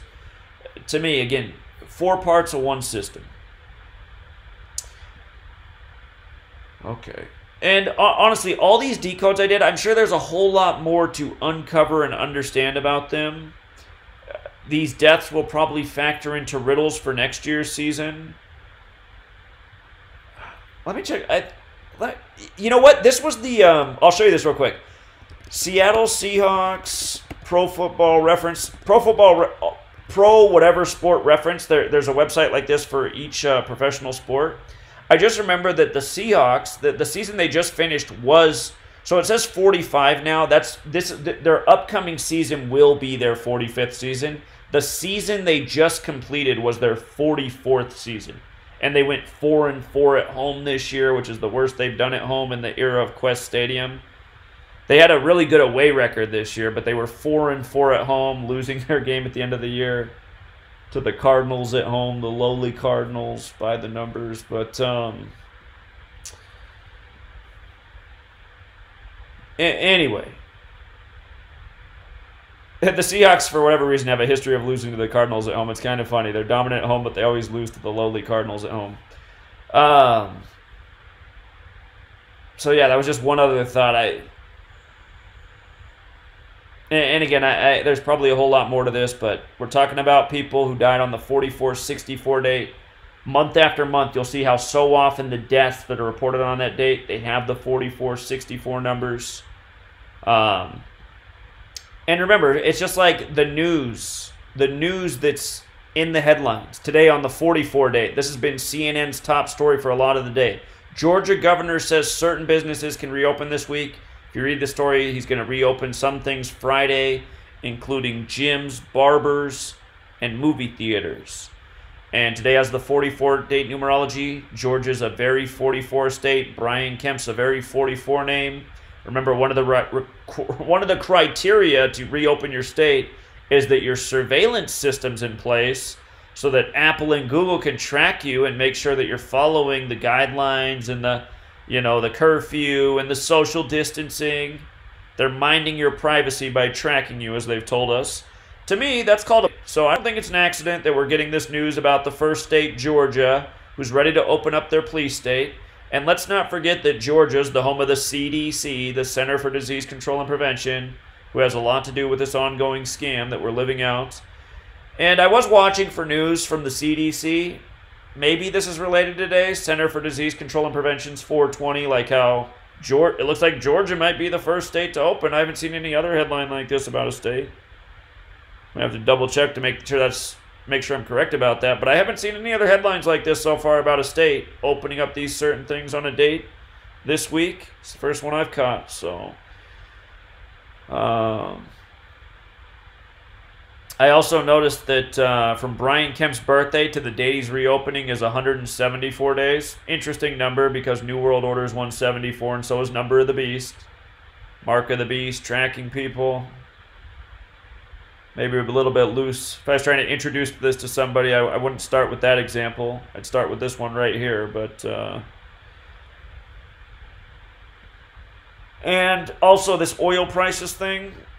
This is the second time oil's been the top story. What did the market end up doing today? Went down almost 600 points. Okay, but oil is now trading at a negative value. oil has negative value because there's nowhere to store all the excess oil. There's all this excess oil because oil's not being used because there's not as many trucks on the road, which is absolutely real. I was driving back and forth between Portland and Seattle, and I was like, it's crazy. I've hardly seen any semis. Normally there's semis everywhere. But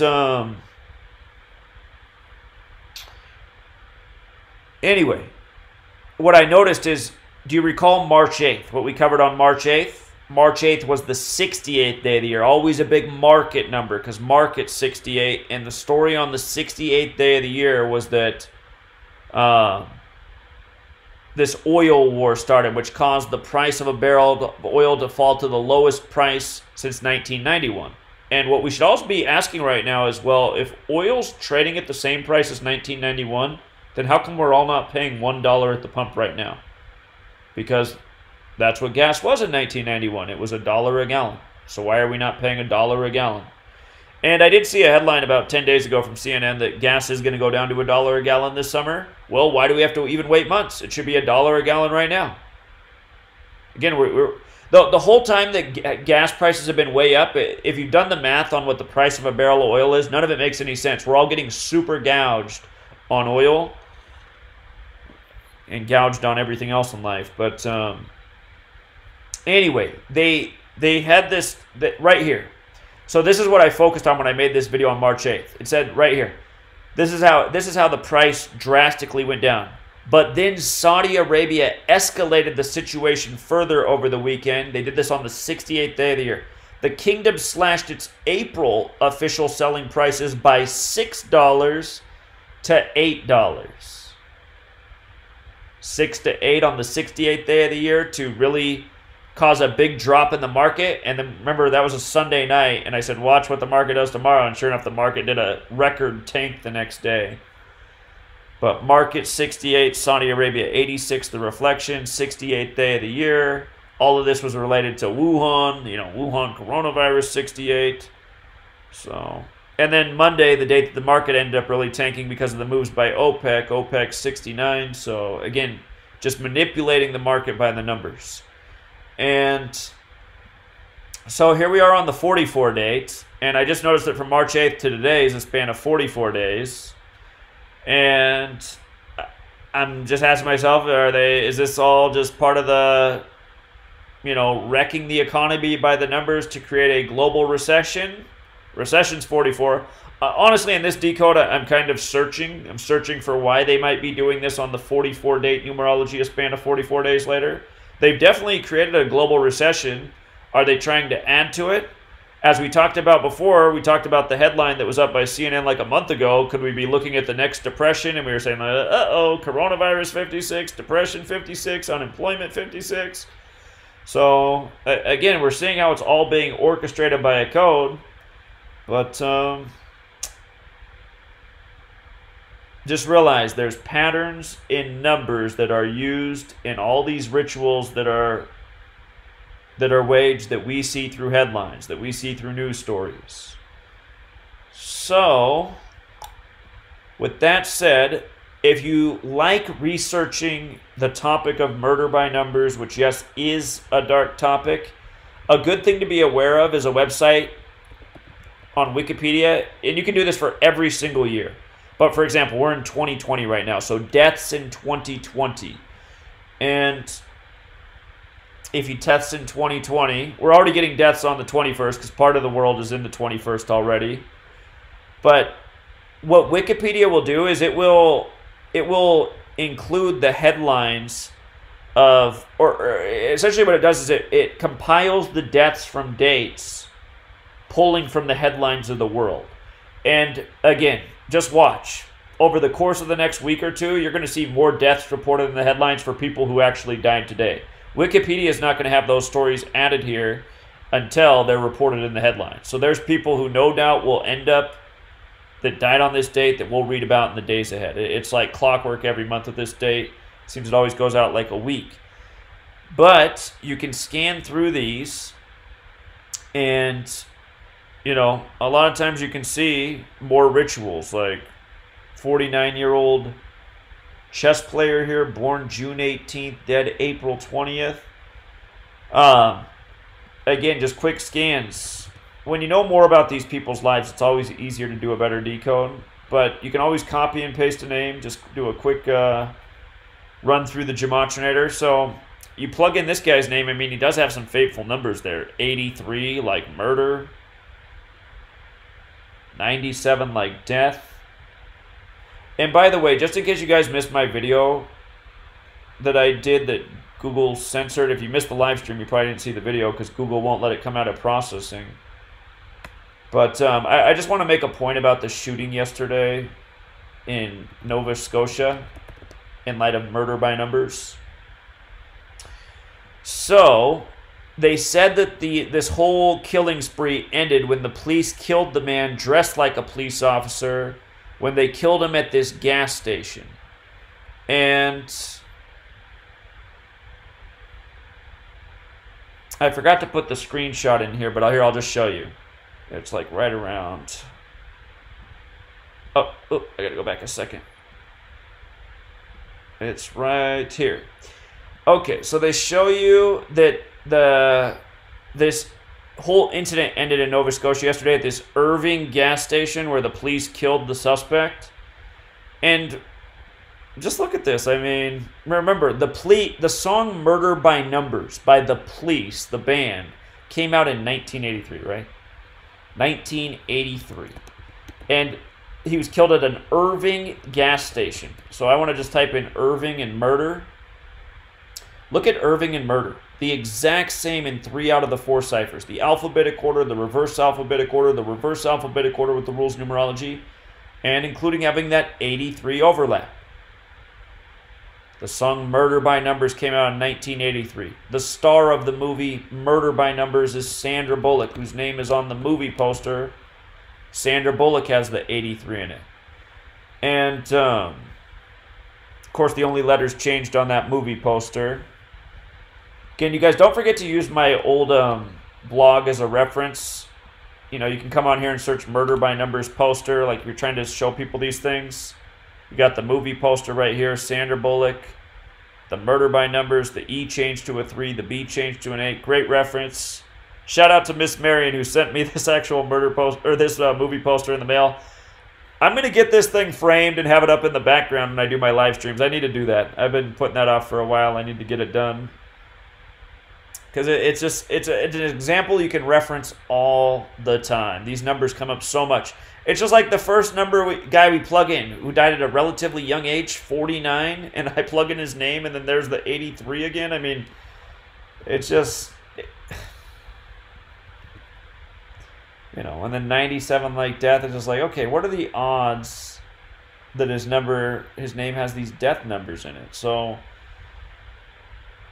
okay, and then again, what you can always do is, he's died on the 4464 day. He's got murder and death and thing, and then you can measure from his birthday to his upcoming birthday, as well as from his last birthday, which is June 18th.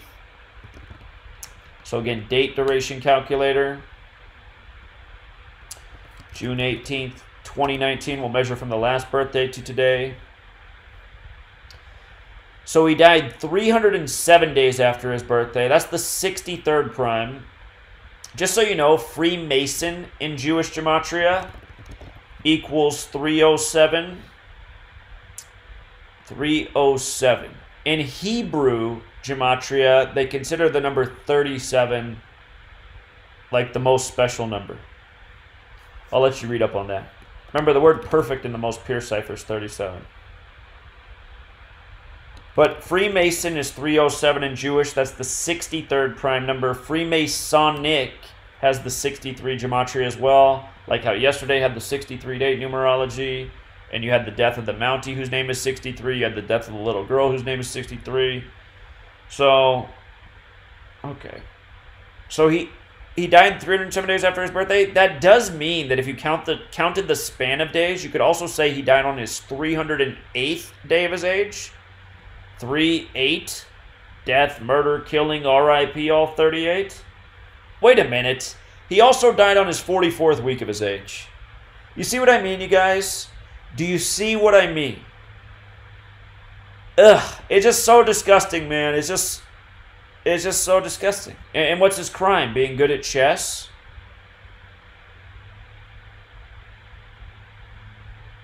So he dies exactly 44 weeks after his birthday on the 44 date numerology.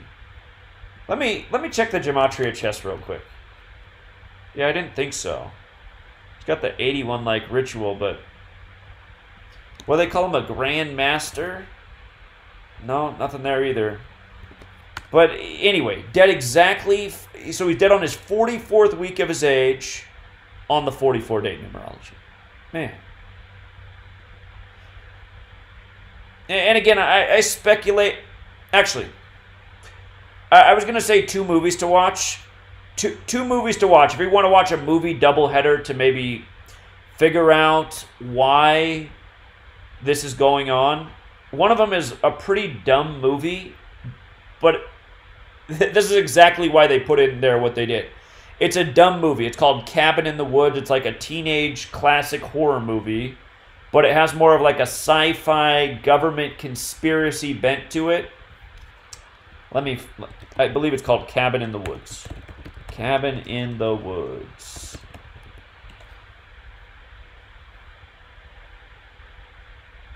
Did it come out in 2011? I thought I just looked it up and it came out in 2012. This is the movie right here. It has a cover that looks just like this, like a house that's kind of like a oh my god, a Rubik's Cube. It looks like it's being twisted around like a Rubik's Cube. But this is the right movie. And what you'll see in this movie is, it's a lot to explain. These college kids are on spring break and they're going out to this house to party and, you know, have a good time. And they don't realize that they're being set up for this government sacrifice, human sacrifice ritual. And this house is on top of a government base. And throughout the movie, these government agents that are monitoring everybody through hidden cameras, they're talking about how they have to sacrifice these people in this annual ritual. You learn that it's an annual ritual. They do it once a year. They have to sacrifice 4 or 5 people. That's the criteria that they explain. They have to sacrifice 4 or 5 people, because if they don't, then the God of this earth will not be pleased, and the God of this earth will destroy the entire world.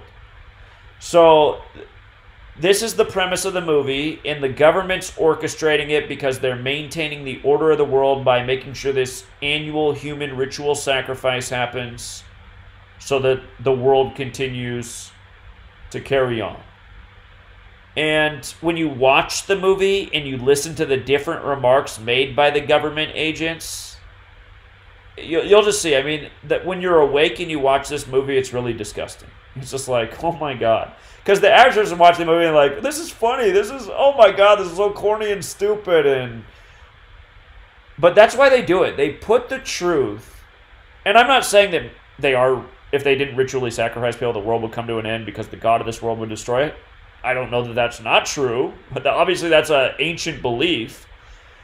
I'm not saying that's true or not true. But what I am saying is definitely true about the movie is the way they have these government agents monitoring people, talking about the importance of why they need to control people and make certain things happen. So this movie, important to watch. And just for the record, what's the gematria of the title? The Cabin in the Woods. I just got to see. Oh my God, you guys. Do you see what it is in the most pure cipher? God, I did not even know. I didn't even know that. Remember, the movie is about human sacrifice. They make it very clear. At the end, they have people on a sacrificial altar. But human sacrifice is 86, just like blood sacrifice is 86. Now, I did know the gematria of the next movie I'm going to tell you, and it also has blood sacrifice gematria. It's called The Invitation. The Invitation 67, like blood sacrifice and human sacrifice. See how they're all 67 in the most pure cipher, like Satanic 67? This movie, if you have Netflix, I'm pretty sure, I think The Invitation's on Netflix, and I think The Cabin in the Woods is on Amazon Prime Streaming, which I know a lot of us have. As much as I don't like to support those companies, I got to admit I have them myself. But this movie, I think, is the more important movie. Now, honestly, I think they're both important to watch. But the reason this invitation movie is important is because what the movie's about, and sorry if I'm sort of ruining the movie for you, because I am, but I would still encourage watching them. You'll pick up a lot of stuff by watching them. But what this movie's about is a man who's a Hollywood type in the Hollywood Hills. He is hosting a party. And it's an awkward party because they're having people get together who haven't been around each other for like 10 years. And the reason they haven't hung out and they're old friends is because this really tragic thing happened the last time they were hanging out and a child was killed by accident. And one of the guys who's invited is the father of the child that was killed. And he doesn't feel right about going to this party because his ex and her new husband, who's the Hollywood type guy, are hosting it. Apparently the couple got divorced after their child died because the death of the child was too much for their relationship. So anyway, he has this bad feeling about the party. And when he's going up to the party, he has this bizarre thing and he hits a coyote, which is probably the sign from God that there's something wrong with this party. But anyway, he has this bad vibe the whole time he's there. And the vibe just getting worse and worse and worse. And he has this breakdown at the end and everyone thinks he's crazy. He's lost his mind. But it turns out he's right. What you learn at the end of the movie is the Hollywood type, he's indoctrinated some people into this cult. And by the way, you guys, the word cult, they got me thinking about the word cult. Cult equals, whoops, spelled right. Cult equals 56, the number that's all over the coronavirus thing. And I notice how when David Icke keeps talking about this, he keeps referring to the people responsible as the cult, which equals 89 like virus. 37 like... Actually, the cult and virus have overlap in 3 out of the 4 ciphers. Anyway, the movie is about how these people have been indoctrinated into a cult, and it's this special night of the year, and they're supposed to perform a human sacrifice. And what I'll just say is watch the movie, because at the end of the movie, the thing I won't ruin for you, they try to show you, whoever made this movie, that it's not just going on in this house, but something's going on this night all throughout the hills of Hollywood. So it's about ritual, it's about a big cult, it's about, you know, the satanic occult in Hollywood. And both movies have to do with human ritual sacrifice. And both movies have titles that code the numbers that we see so often in suspicious deaths, which are 67 and 86. And strangely enough, so far in the decodes I've done today, I don't think I've come across a 67 or 86 yet, which might be a first. But then again, I haven't decoded all the deaths yet today. So anyway, we just look at this one. In 5 seconds, we see it. Dead 44 weeks from his birthday on his 44th day of his age. What do you know? Here's a dead 46-year-old. Well, that's already suspicious because what do we know about 46? Sacrifice is 46. Genesis 46 because of the sacrifice. I notice how almost every company CEO, you cannot find their birthday. You cannot find their birthday. So I don't have his birthday, so I can't do the full decode, but he died from cardiac arrest at a relatively young age on this kill date. I'm pretty sure he did not go out naturally. And look at his name, you guys. 64. Like it's 64 date numerology, like kill 64. This is what you'll see again and again. The 154 stands out as well, and that same cipher, ritual sacrifice, is 154. So, okay, there's another death today. 64 date. Kill 64. His name's 64. Dead at 46. The reflection. Just for kicks, what's the Gematria? Hold on. His name is 80, like Bavarian Illuminati, because it's Bavarian Motorworks, BMW. Whoops, no, I typed it. BMW's got the 38, like death. Well, they're out of Germany. Germany's 38 as well, but death, murder, killing, RIP 38.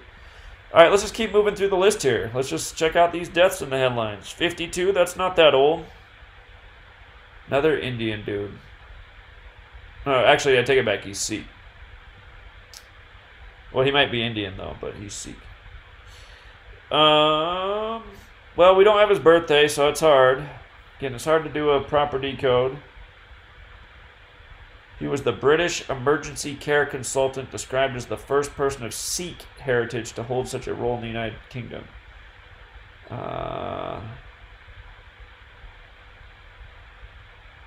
Maybe he is a whistleblower on stuff that's going on right now. He was also a criminal. Well, oh, he died from coronavirus. Okay. I'd be curious what this guy was up to since he worked in the medical profession and now he's supposedly dead. Well, he doesn't have our 4464. He's got that 81, which is shown up in a number of stories today. That's the ritual number. And sometimes I like to check to see what headlines are out there about these people.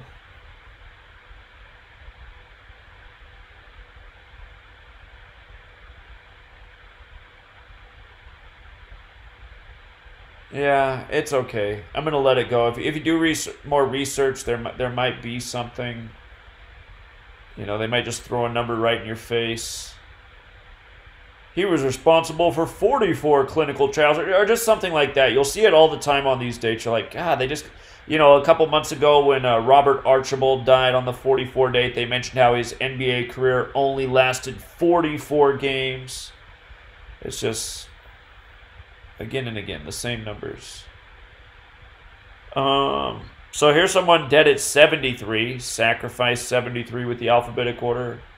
His birthday, March 25th, so that means that he died 26 days after his birthday, or it would also be his 27th day of his age if you count the span of days.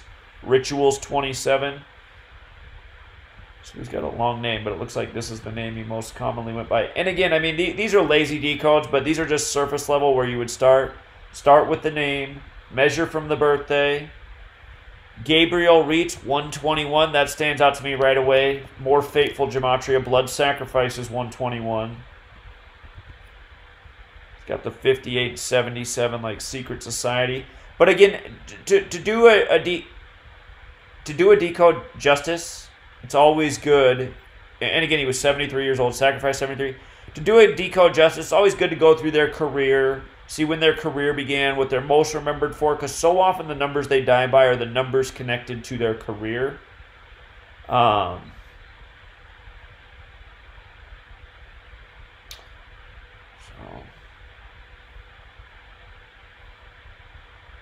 looks like his first film was in 1970, so 50 years ago.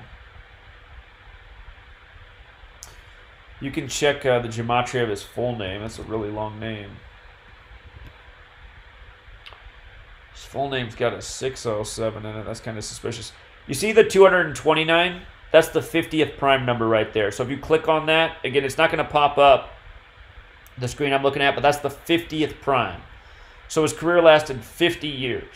And his full name is 229, the 50th prime. His career ends at 50 years due to his premature passing. I'm clicking on this 607 number. I just learned that 607, I got hiccups all of a sudden, weird. 607 is the 111th prime. I normally only get hiccups if I eat something really, really spicy. I don't know why I have hiccups right now. Okay, did I just... Yeah, I'm sure there's a whole lot more to it here. It says his 1977 film Paper Flowers was entered into the 28th Berlin International Film Festival. Remember, Kill is 28, and today has 28 date numerology as well. That could matter. And let's just run the gematria on that. Paper Flowers. That would have come out 77. That was 43 years ago. R.I.P. is 43. Ah, look at that, you guys. Paper Flowers 64. So the movie that got him his recognition, Paper Flowers, 64. Today has 64 date numerology. And now that I think about it, that came out in 77, right? So that was 43 years ago. But if you count the year 1977, it would also be a span of 44 years. Because when we say 43 years later, we're saying, you know, 1978, 1979, 1980, 1981. We're counting up 43 years later. But if you count 77 as well, That's a span of 44 years. So it's a span of 44 years on the 44 date, the 28th Berlin International Film Festival, 28 date numerology, kill 4428. And then we see the film Paper Flowers equals 64, like the 64 date numerology.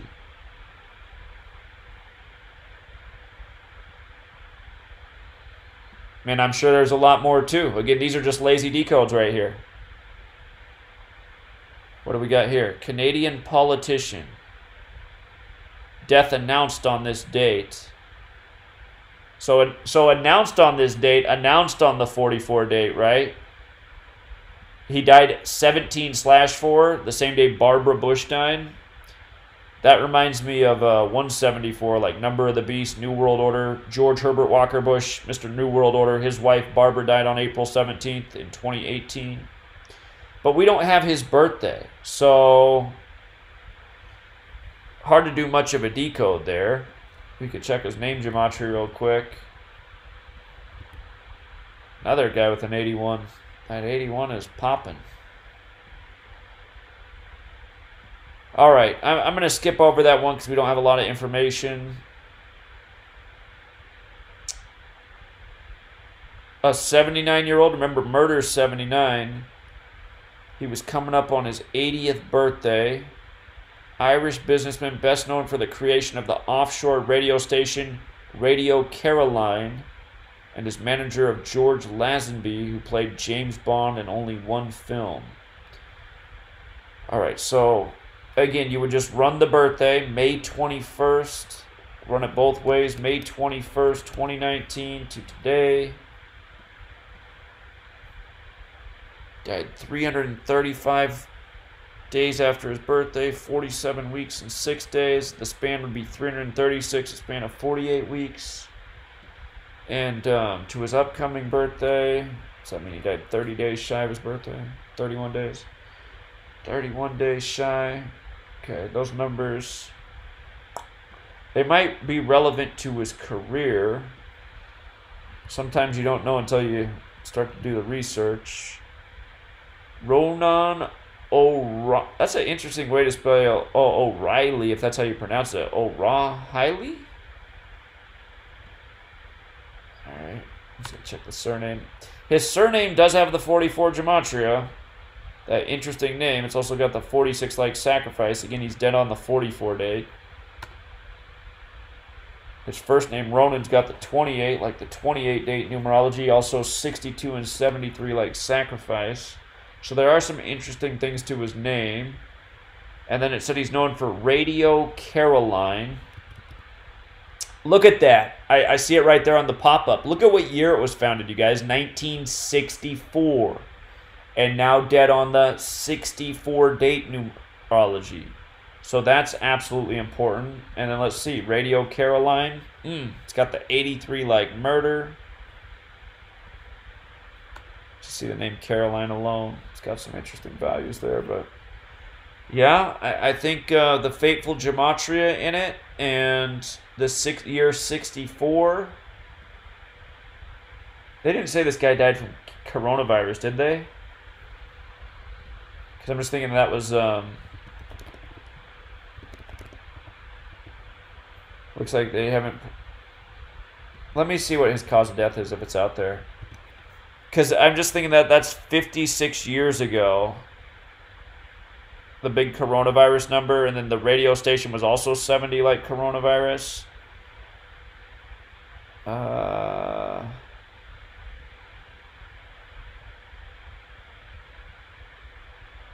No. It looks like vascular dementia. So...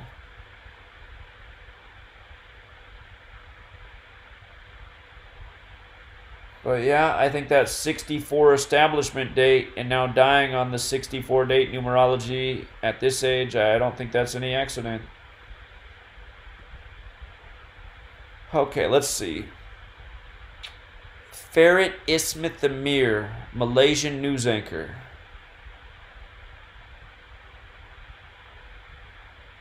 So they work for RTM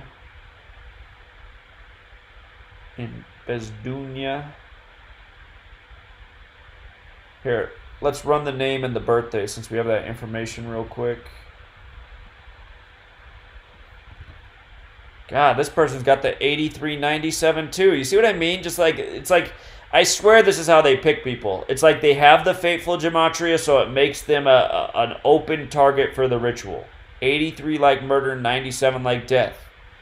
And again, we're just looking at the people who died today. So October 26th, April 20th.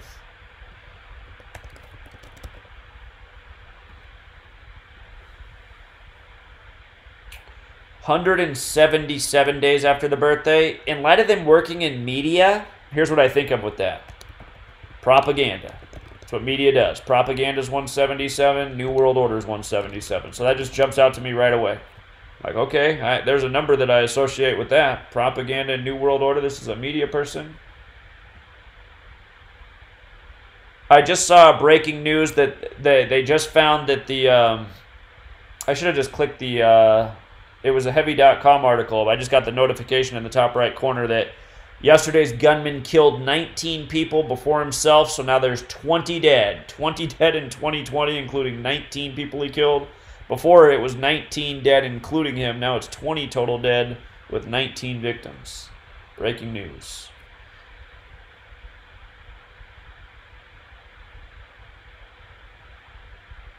Okay.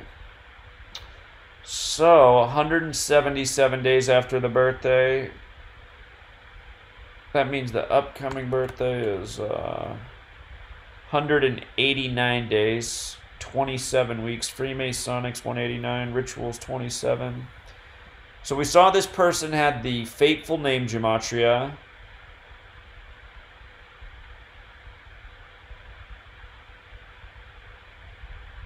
I'm just reading a little bit of this blurb right here. In light of people dying on the 20th as well, don't forget that death alone is 20, so... But let's just see the acronym here, RTM Media, that they work for. I'm not really seeing anything in that. RTM, I don't see it. But that fateful name Gematria on his kill date could be some story they covered. There's probably something else. It mentions something about his sons. It says his son in past tense. But it doesn't look like... Why does it say was? Is his son alive? Let me just see if I can look up a DJ's fuzz. If his son is some sort of celebrity, well, it might be hard to get his information.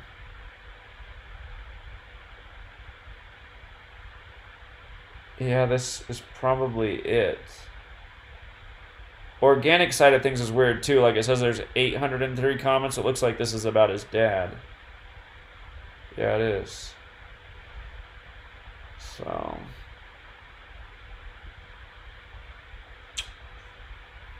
It could be for his son, but if we don't have the information on his son, it's going to be hard to figure it out, so... Okay, that would take some more investigating, but we did see that the person had that fateful name Gematria and did die 177 days after the birthday. Okay, we covered the death of Mike Curtis. He was Mad Dog, the 4428. And we got an 80-year-old Filipino politician. October 16th to today. I'll just run the... his upcoming birthday, 179 days, that's the 41st prime. And his last birthday. Well, this guy died 187 days after his birthday, old homicide code. Notice that's 6 months and 4 days. Kind of like 64, kill 64, 64 date numerology. So that definitely stands out. Don't forget that the common way to kill people throughout history is with arsenic, and arsenic poisoning is 187. With the most pierced cipher, it's also 88, like the word poison is 88. Remember, what's it called? Operation Dark Winter. June 22nd and 23rd of 2001, they simulated an anthrax attack, like how there were the anthrax attacks right after 9/11. And from the first day of the simulation, June 22nd, to the first anthrax attack was 88 days later. And if you measure from the second day of the simulation, June 23rd, to the first attack, it was 87 days. And anthrax poisoning is 87 in the most pure cipher. So, another real-world historical observation. So, it looks like he went by this name, so we'll run this name that he was known by, and we'll also look at his full name. Huh. What's this guy? This guy's got the 177 too? He was a politician. Well, politicians dabble in propaganda in the New World Order as well, so interesting that his name's 177 like that. And what's it say? He was minister from 1986 to 87. 86 was 34 years ago. Murder's 34. 87 was 33 years ago. But okay, his name's got the 228 in it. Remember, death in Sumerian Gematria is 228. And let me just run his full name. I'm gonna... The nickname's in there. We'll get rid of that. Okay. His full name has that 340, kind of like 34. Again, he died 34 years after that position that he was the head of. 281's the 60th prime, 119. 119 kind of relates to arsenic because arsenic is abbreviated AS. A is the first letter, S is the 19th. Again, we were just saying arsenic poisoning is 187 and he died 187 days after his birthday. So, but 187, commonly recognized as a homicide code. I'll run this name too since they got him up here with the middle initial. Times 80. Isn't that what age he just died at? 80? Yeah, he's dead at age 80. The Honorable Herzl T. Alvarez. Most pure cipher 80. So I think that about wraps it up for today. For this last part, we will take your calls. If anyone has any questions, we'll do some Q&A for a little bit here. Again, that number to dial in is 509-731-0567. 509-731-0567. Got any good questions for me today? Happy to take them. And while I'm waiting for that first call, close some of these windows so the computer can breathe a little bit easier here. And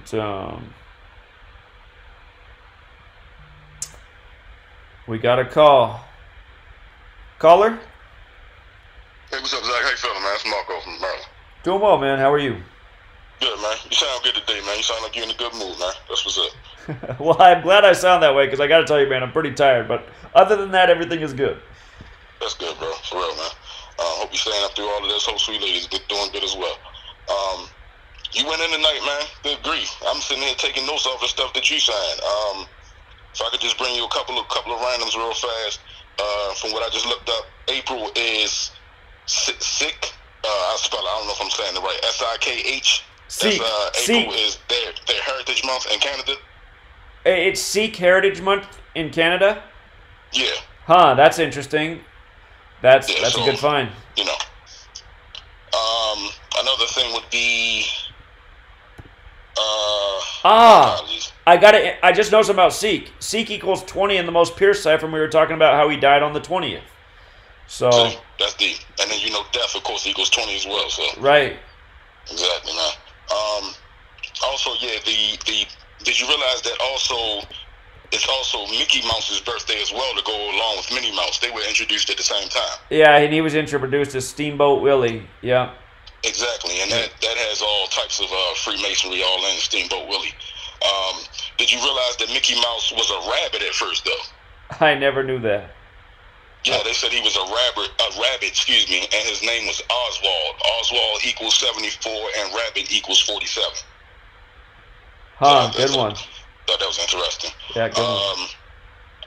The main two things that I called about were the cipher, as in terms of, I realized that you already have it with the most most pure cipher, the one that you always talk about.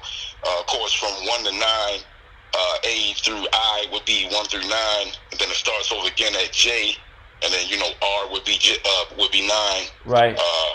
So Z, of course, is the 26th. Now, I think I might have called in and said this maybe a year ago, but I really truly believe that the ampersand sign is the 27th letter, and I actually have a couple of theories to back that up. If you punch up M&T... Hold on, just real quick. Back in the day, ampersand was actually the 26th letter. Just like when you say your ABCs. Because that's why when you say your X, Y, Z's, how do you end? X, Y, and, which is ampersand, Z. Gotcha. Now, the way that I did it as in terms of like say you just go to Google right now, right? And if you were to punch up 27th letter, they're gonna straight bring you up to ampersand. Huh. Now, what I noticed about ampersand is that, I'm in Maryland, I'm in Baltimore, so the Ravens, they play inside of M&T Bank Stadium. Well, if you punch up in the full reduction, the pure cipher, whatever, M equals 4 by itself, T would equal 2 by itself. So if you leave the end, the ampersand, as the value of 27, then it would become 9. Say again, I'm sorry. You're saying that it would become 9 in the reduction cipher? No, I'm saying that if M would equal 4, right? If you just punched up M, right, in the pure cipher, right, it would equal 4. So if you just punch up T by itself, it would equal 2. So if you take 4 plus 2, that equals 6, of course. Right. But then if you add in the value of the ampersand, that's 27. So the 6 plus the 27 equals 33. No, see, that's where you're making the mistake. It would become 9 because you're using numerology. So 27 would be 2 plus 7 is 9, so it'd be 15. Okay. Right? Isn't that right? I mean, I'm just going by what I'm thinking. Let me finish with these last two things. Just going off of what I just said and that thought process. And I could be wrong. Again, hold on. I just want you to think about this. Okay, I agree. I see what you're saying. If you count ampersand as the 27th letter, it's 27, right? But you said in the cipher you were doing, M is worth 4. M's the 13th letter. So in the numerology cipher, it becomes 4. In T becomes 2 when you use numerology. So if you're gonna count ampersand as the 27th letter in that cipher, you have to use the numerology on 27, right? So it has to become 2 plus 7 is 9. So then you're adding M is 4, T is 2, ampersand is 9, right? I get what you're saying, definitely. Okay. Definitely, yeah, if you do it like that, right, because it will be 9, correct. Now, Right. I am doing it, like I said, I'm kind of bending the rule a little bit, but as me bending that rule, though, there's a lot of other, I guess, things that go along with that. So, for example, A and W, same thing. The A would be 1, then W would be 5. So that equals 6 again, and then again, plus that 27 would make it 33. The same thing with A and E, like the channel. A, of course, is 1, E is 5. That again equals 6, and then plus the 27 again equals 33. I see what you're saying. It is interesting, but then you're doing numerology on everything but the ampersand. To me, that doesn't seem consistent. I see exactly what you're saying, and I can agree with that. I can appreciate that. Yeah. Same thing though with AT&T. This one doesn't equal 33. It equals 32. So A being 1, T being 2, and then N again 27, and then T that's 2 again. Now so I'll tell you what, man. I'm seeing someone with AT&T that's creeping me out right away. If you count ampersand as 27, it would be 68 with the alphabetic order, like how they made 911 the national emergency dialing code in 1968, the year all that stuff went down. So I think it's something with that 27, man, and it's got to be something that if you punch up 27th letter and then Google straight takes you to ampersand. You get what I'm saying? I'm not saying that's what it is. I'm just saying it's very interesting. You know what I mean? Yeah, it's just interesting to me. And I did a couple other ones. Eminem. I'm not going to really go through all of them, but yeah, look up Dolce & Gabbana, H&M. A lot of them, they just. There's something about that, I have to say. Well, again, you could be dead on because, again, Faith Giovanni in 1970 or whenever she wrote that book said there's 100 ciphers in use, and maybe some of them are taking into account ampersand because it did used to be recognized as a letter of the alphabet. So, right, definitely. Yeah. Appreciate that. Switch channels real fast. 2 last things. I sent you a video of a guy. I'm not sure if you've heard of it. It's called the News Network. seem to have some pretty okay content. Some of it, honestly, is a little questionable, but I do like one of the guests that they had, Rashid Buttar. He's supposed to be in the top 50 doctors in America or whatever. But basically, I sent you his information, that interview to your email, and it was a real good presentation. It was pretty long. It was about 50 minutes long. But long story short, I thought something interesting that he said. He said that basically people who have had the flu shot will, in fact, test positive for COVID-19. What are your thoughts on that? Here's what I'm gonna say about it. I can honestly prove that that's false, and here's how I can prove that it's false. My sweet lady has to get the flu shot for school, right? Okay. So she has the flu shot, and then the other week, I told you guys, I think you probably heard when I talk about how she started to worry that she had coronavirus because her friend and classmate got diagnosed with it, so she wanted to go get tested, and I was telling her I didn't want her to get tested because it seemed like she was okay, and I said, honestly, I don't think you want to be in this database, but she really wanted to go get tested, so we went and got tested, or she got tested. I didn't get tested, but she got tested, and her result came back negative. So now I'm hearing a lot of people in the truth community throwing that information around like it's true. I know from personal experience it's not true because she has the flu shot and she tested negative. So to me, that tells me that information getting thrown around everywhere is bogus. Say no more. I'm killing that vibe right there. Then. Say no more. Last point about your 108. 108 is a very interesting and deep number.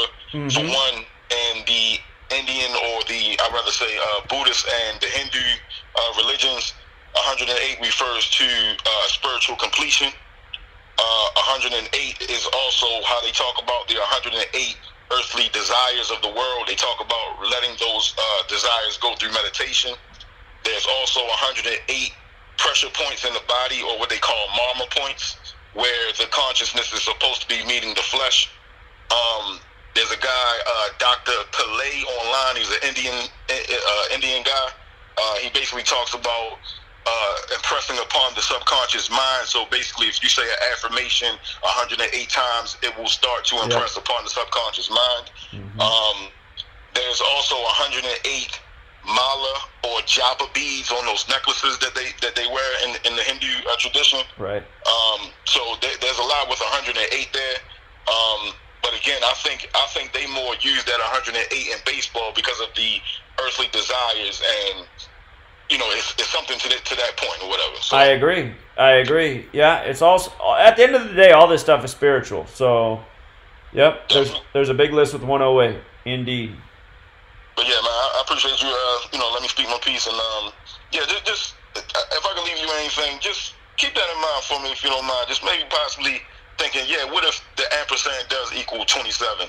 That's just real interesting to me, man. And but I do understand the philosophy that you had, as in terms of if you're staying with the rules or the laws of that that cipher. I totally understand where you're coming from now. Right, but in ordinal, I'm already open to the idea, just seeing the AT&T thing, because I'm just thinking, wait a minute, that'd be 68 if you counted that as 27, and we know what went on in 1968, and AT&T was a big part of it. So I appreciate it, man. Let me take this next call. Take care, man. See you. Yeah. I switched over a second too late. I missed the call. Let me call him back. I'm calling you back, caller.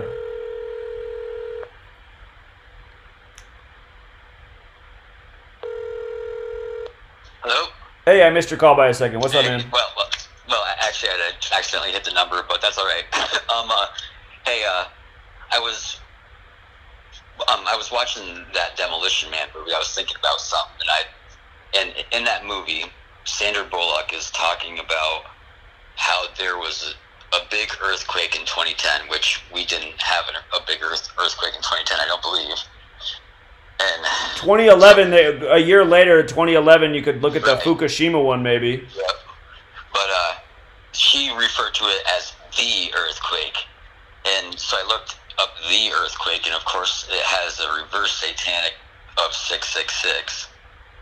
But I wanted to run by the 2010 thing, because I was just trying to think, like, man, if there's something more to that or not. But It is a thought. I'd have to think about it. I don't have anything off the top, but that's something I was just kind of mulling over in my head. But I was going to throw it out there too. Maybe you can think about it. And if something does happen, you know, that little bit of info too. So. Yeah. I got to figure out a way to see that movie. All right, appreciate it, man. All right, take it easy. All right, take care. Bye. Okay, and one other thing I said we would talk about tonight that we haven't is what you guys think is the best route going forward for us as a community. What would you like to see me do? Again, I feel really inspired yesterday after talking to people. People were really connecting with what I was saying yesterday about the 222 and the rituals with 9/11. I mean, everyone was getting it except for the people who just didn't want to hear anything bad about Trump. And again, I'm not worried about those people because they're just in a whole nother state of mind control, and they're probably hopeless. But a lot of people really got it yesterday, and I'm envisioning pounding pavement city to city, educating about this, helping people see just how the agenda is and how it's being executed in an undeniable fashion. But a lot of people who listen to me at the end, they'd say, so, okay, this is going on. What are we going to do about it? And I say, well, what we're going to do about it, you know, it's a big task. But, I mean, there has to be a revolution. We have to get rid of this federal government. We have to shut down this mainstream media. And everyone's like, but how are we going to do that? Most people aren't willing to go to war, you know, with anything. And, I mean, there are peaceful ways that can be done. But everybody has the same questions. But it's like, first of all, what I know is, first of all, if anything's going to be done, we have to wake up enough people that we have a large enough group of people to make the change happen. We got another call here. Caller? Hi, this is Alex. I just wanted to say that I like your work, and I want to keep it short. I mentioned earlier a post on the Free to Find Truth website about Chigozie, who is this devil. There's a guy actually named after him who happened to die on Bill Gates' birthday. Apparently this guy was a Satanist as well. I just think it's really weird, but you should check it out. Okay, first of all, thank you very much for your super chat, and I did see your comment. I was trying to scan for the post. Is your name on Free to Find Truth, Alex, on there as well? It's Petunia. Oh, it's Petunia. You're the same person who made the flyer. Yeah. Thank you very much for that also. And, okay, I will scan again. I was looking for somebody named Alex. That was my mistake. So, how many hours ago did you post it? It's probably like 24 hours ago. I'll go back and find it as soon as I'm done with this live stream. So, thank you very much for that again. And, Yeah. I do realize that something has stopped working on Free to Find Truth that was working in the early days. Before it was keeping our personal timeline separate. Now that I see that just like everyone's timeline is merged into what's going on the wall. So I need to talk to the web developer about that and get that fixed. But thank you again, Petunia, and I will go find that. So thank you very much. No problem. All right, you have a good one. Take care. You too. Bye.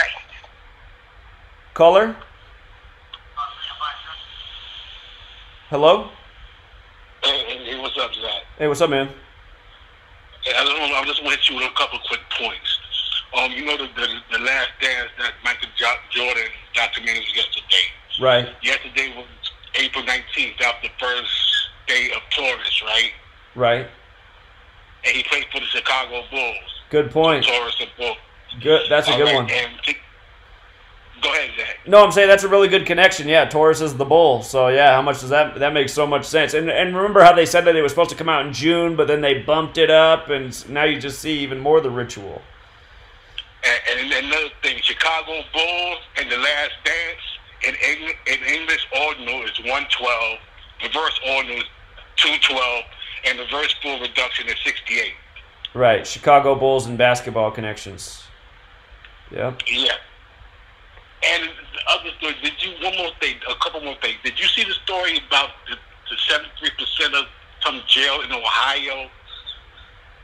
I think the jail had like 3,500 inmates, and they said like 1,800 are affected with coronavirus. And I'm thinking about today's date with the 64-44 date, and I'm thinking like that many people, they would announce that today. Yeah, no doubt. News by the numbers. And just you bringing that up, yesterday when King Henry and I drove out to Olympia, the whole way there we were listening to the coronavirus channel on Sirius XM, Oh, God, it was just the worst, man. But we laughed at some things. They talked about how a homeless shelter in Boston, they tested all 400 homeless people there for coronavirus, and they said 164 out of the 400 tested positive, but all 164 had no symptoms. And I was like, come on, man. Almost half test positive, but not a single one has symptoms? What does that tell you about this thing? Like, what kind of deadly virus is that? Everyone has it, but no one has any symptoms? I mean, it's so obvious that none of this makes any sense. Plus, it's coming out of Ohio, and it's 1,800. That's a lot of inmates. 1,800 out of the 35. They said 73%. They made sure they said 73% of the population in that jail was infected. So they made sure to get the 73 in there. Yeah. Mm-hmm. That's how they do it. And one more story I'll leave you with. This was breaking news while doing your Gematria school. The CNN reported this news first, talking about Kim Jong-un. He's talking about he's in grave danger after surgery. I load up their front page. Yeah, coming from the U.S. well-behaved security intelligence, whatever. So I was talking to my cousin. I said North Korea been quiet. They ain't been in the news. So I said, watch North Korea be in the news about something. And then a couple minutes later, this story popped up.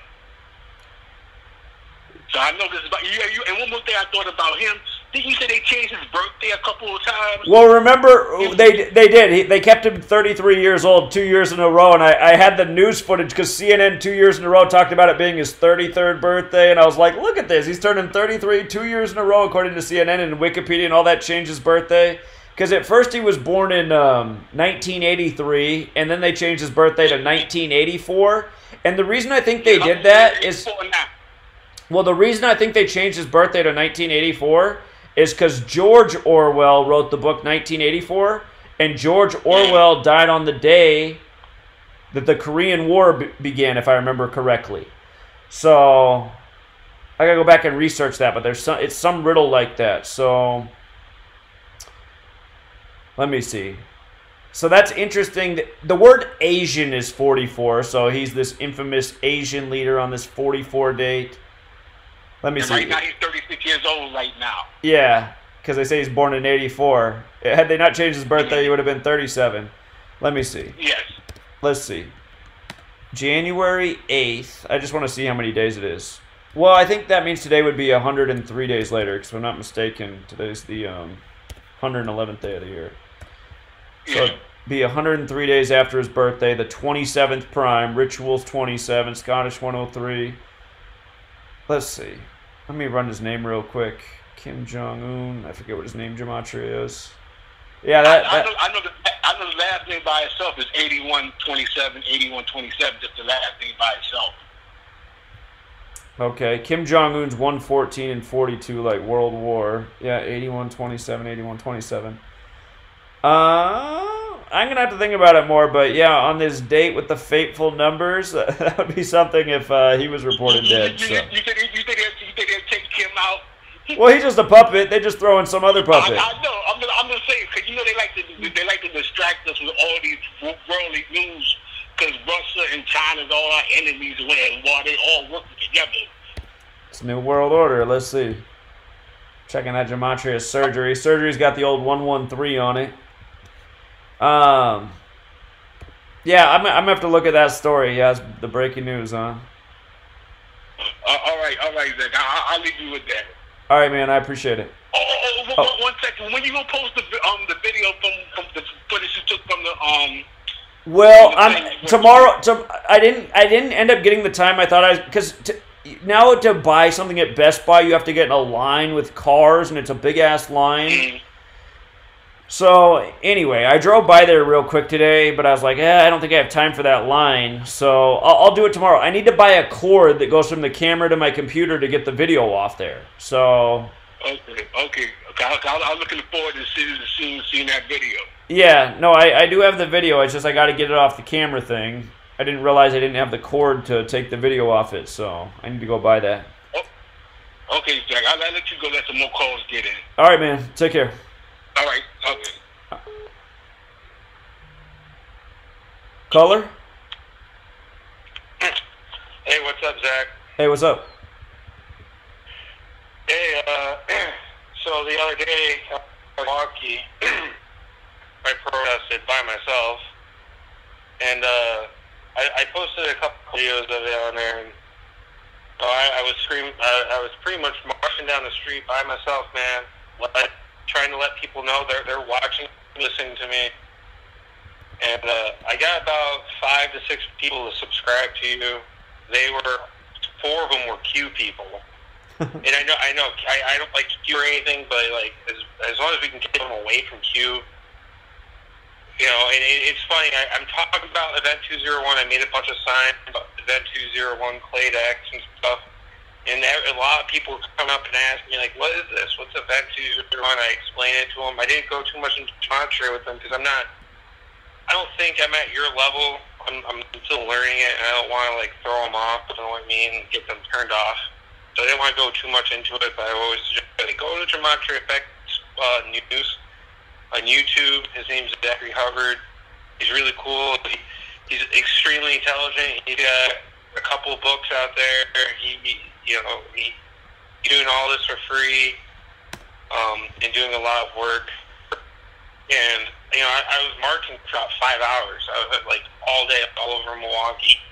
And then there was a protest out here, but they're all Trumpers, man. And like you were saying, you talk to a Trumper, they just don't want to hear anything else. It's a Trump, Trump, Trump, Trump, Trump.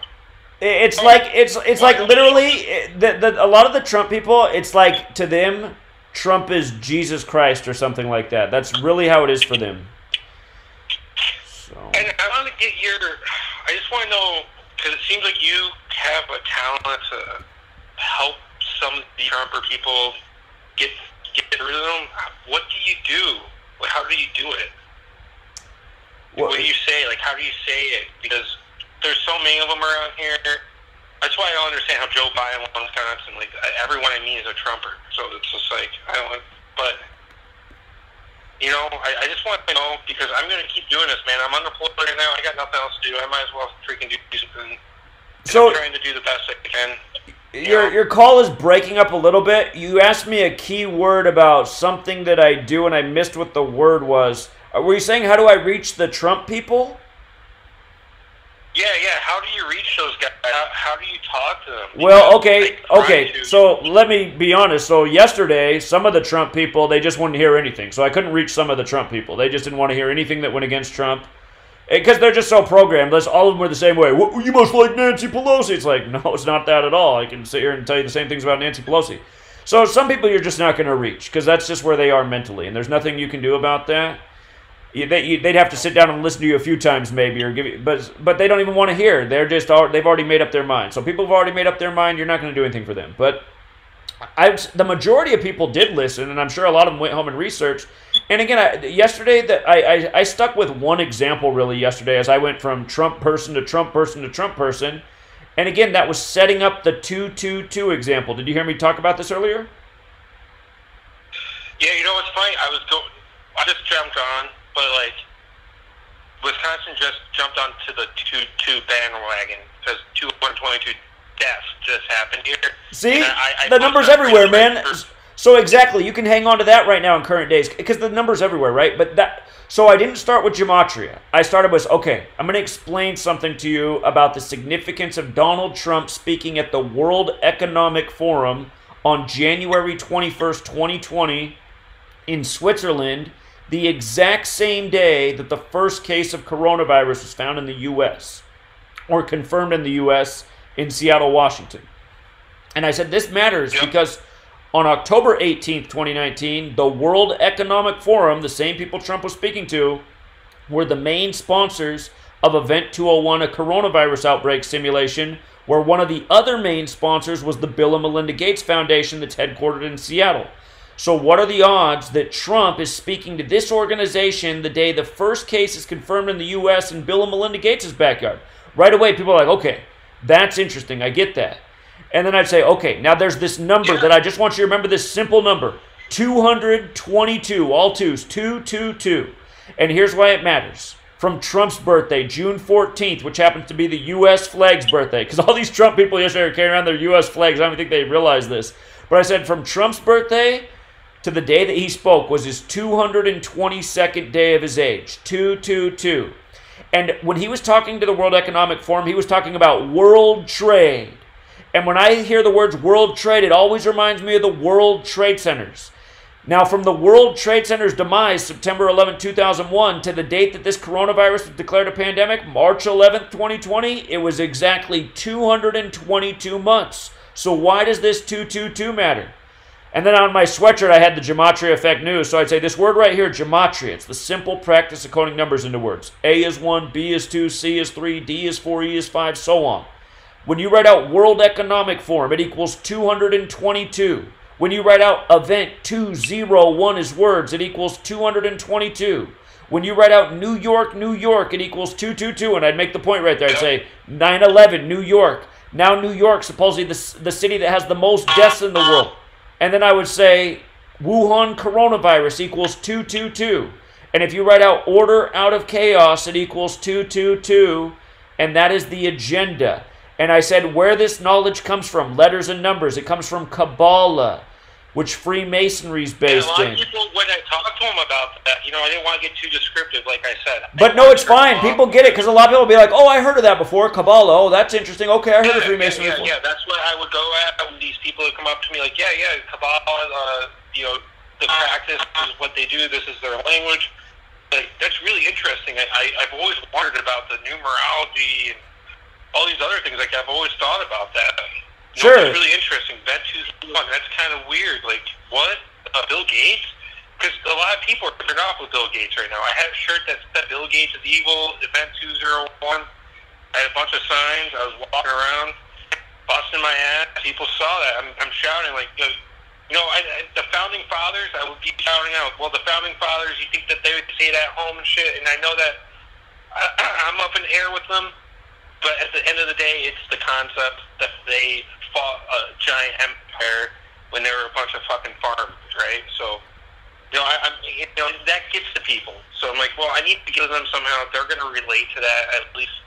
Even though they were Masons, maybe they were good, maybe they were bad. I don't know. I don't know how much evidence there is of it, of them being evil. But they did have some good philosophy that I agree with. So I'm like, well, I'm going to use that. I'm like literally shouting this out. Trump's a bitch. Tony Evers, our governor, he's a bitch. I'm not going to listen to his executive orders. That's my new bullet paper. I'm yelling this out. Everyone's listening to me. Like, and they're all coming up to me, talking to me, and everything like that. Like, man, who is this guy? Like, where the hell did this guy come from? And I mean, I hope I swayed people. Sure. And I know that you're doing. Them subscribe to you.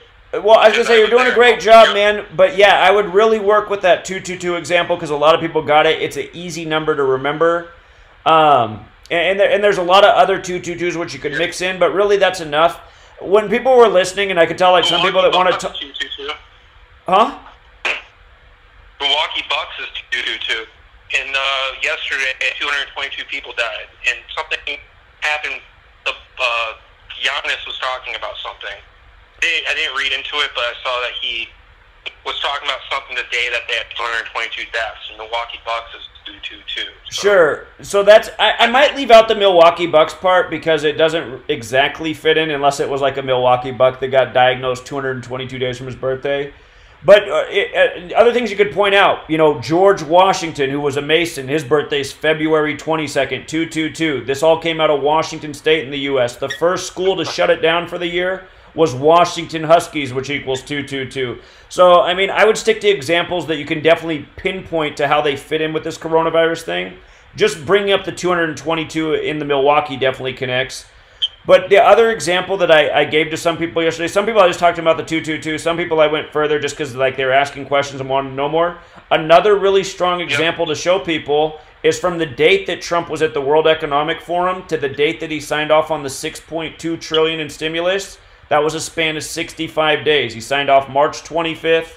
He spoke there January 21st in Switzerland, where the banks are. And the stimulus was mostly for the big banks, which a lot of them, their roots trace back to Switzerland. So you can point out that it was a span of 65 days. That matters because Switzerland equals 65, Pandemic 65, Knights Templar 65, explain how the Knights Templar were the original bankers. You could bring up the point about Year of the Rat, because we're in the Year of the Rat. Rats are known for spreading plague. You could leave out that part. I don't even think I brought really up the Year of the Rat part. But I did bring up things like how at the Event 201 simulation, the simulation said 65 million people died. I also brought up how the trial vaccines in Seattle, and they rushed it out in a record 65 days. So a lot of people found that really interesting as well. But yeah, and I think if you just stick with those examples, a lot of people, their eyes will open up and they'll be like, okay, I got to look into that. Yeah, dude, I appreciate that. See, yeah, that's why I wanted the call. I just wanted to see what you can give me so I can, try to get to people. Because, I don't know, man, I know you said Seattle has the most brain-dead people on the planet, but, dude, come to Wisconsin. I'm telling you right now. I know, man. It's a bad look everywhere. I know it is, but a pilgrim in an unholy land. Like that's yeah, what I feel like. Yeah, every day. Yeah, I get it, man. I get it. Also, remember to when you tell people about Event 201, remind them that the Military World Games began in Wuhan, China, that same day, because a lot of people are like, "Wow, that's weird." That up. Yeah. They thought that was interesting, these people, and they're talking about. Hugh is talking about Event 201. I haven't looked into it. And I remember you talking about how Q might be taking some of your stuff and kind of poisoning it. And I told him that. I'm like, well, you know what? This guy right here, Zach, his channel's been taken out 19 times. And they're like, oh, well, yeah, then he's definitely speaking something that they don't like. So, and then right away, they're like typing your name. And then they're like, yeah, I'm going to subscribe to this guy and watch him later. And I don't know. I didn't get their number or anything, so I don't know if they watched what you had or anything. But, I tried to do the best I could. There's only one person. Yeah, no, it sounds like you're doing great, man. Just keep it up. You'll just get better at it as you talk to more people, and yeah, you're doing it right. So yeah, appreciate your knowledge and just your keep input. it simple. So I'll leave it at that. All right, man. Appreciate it. Yep.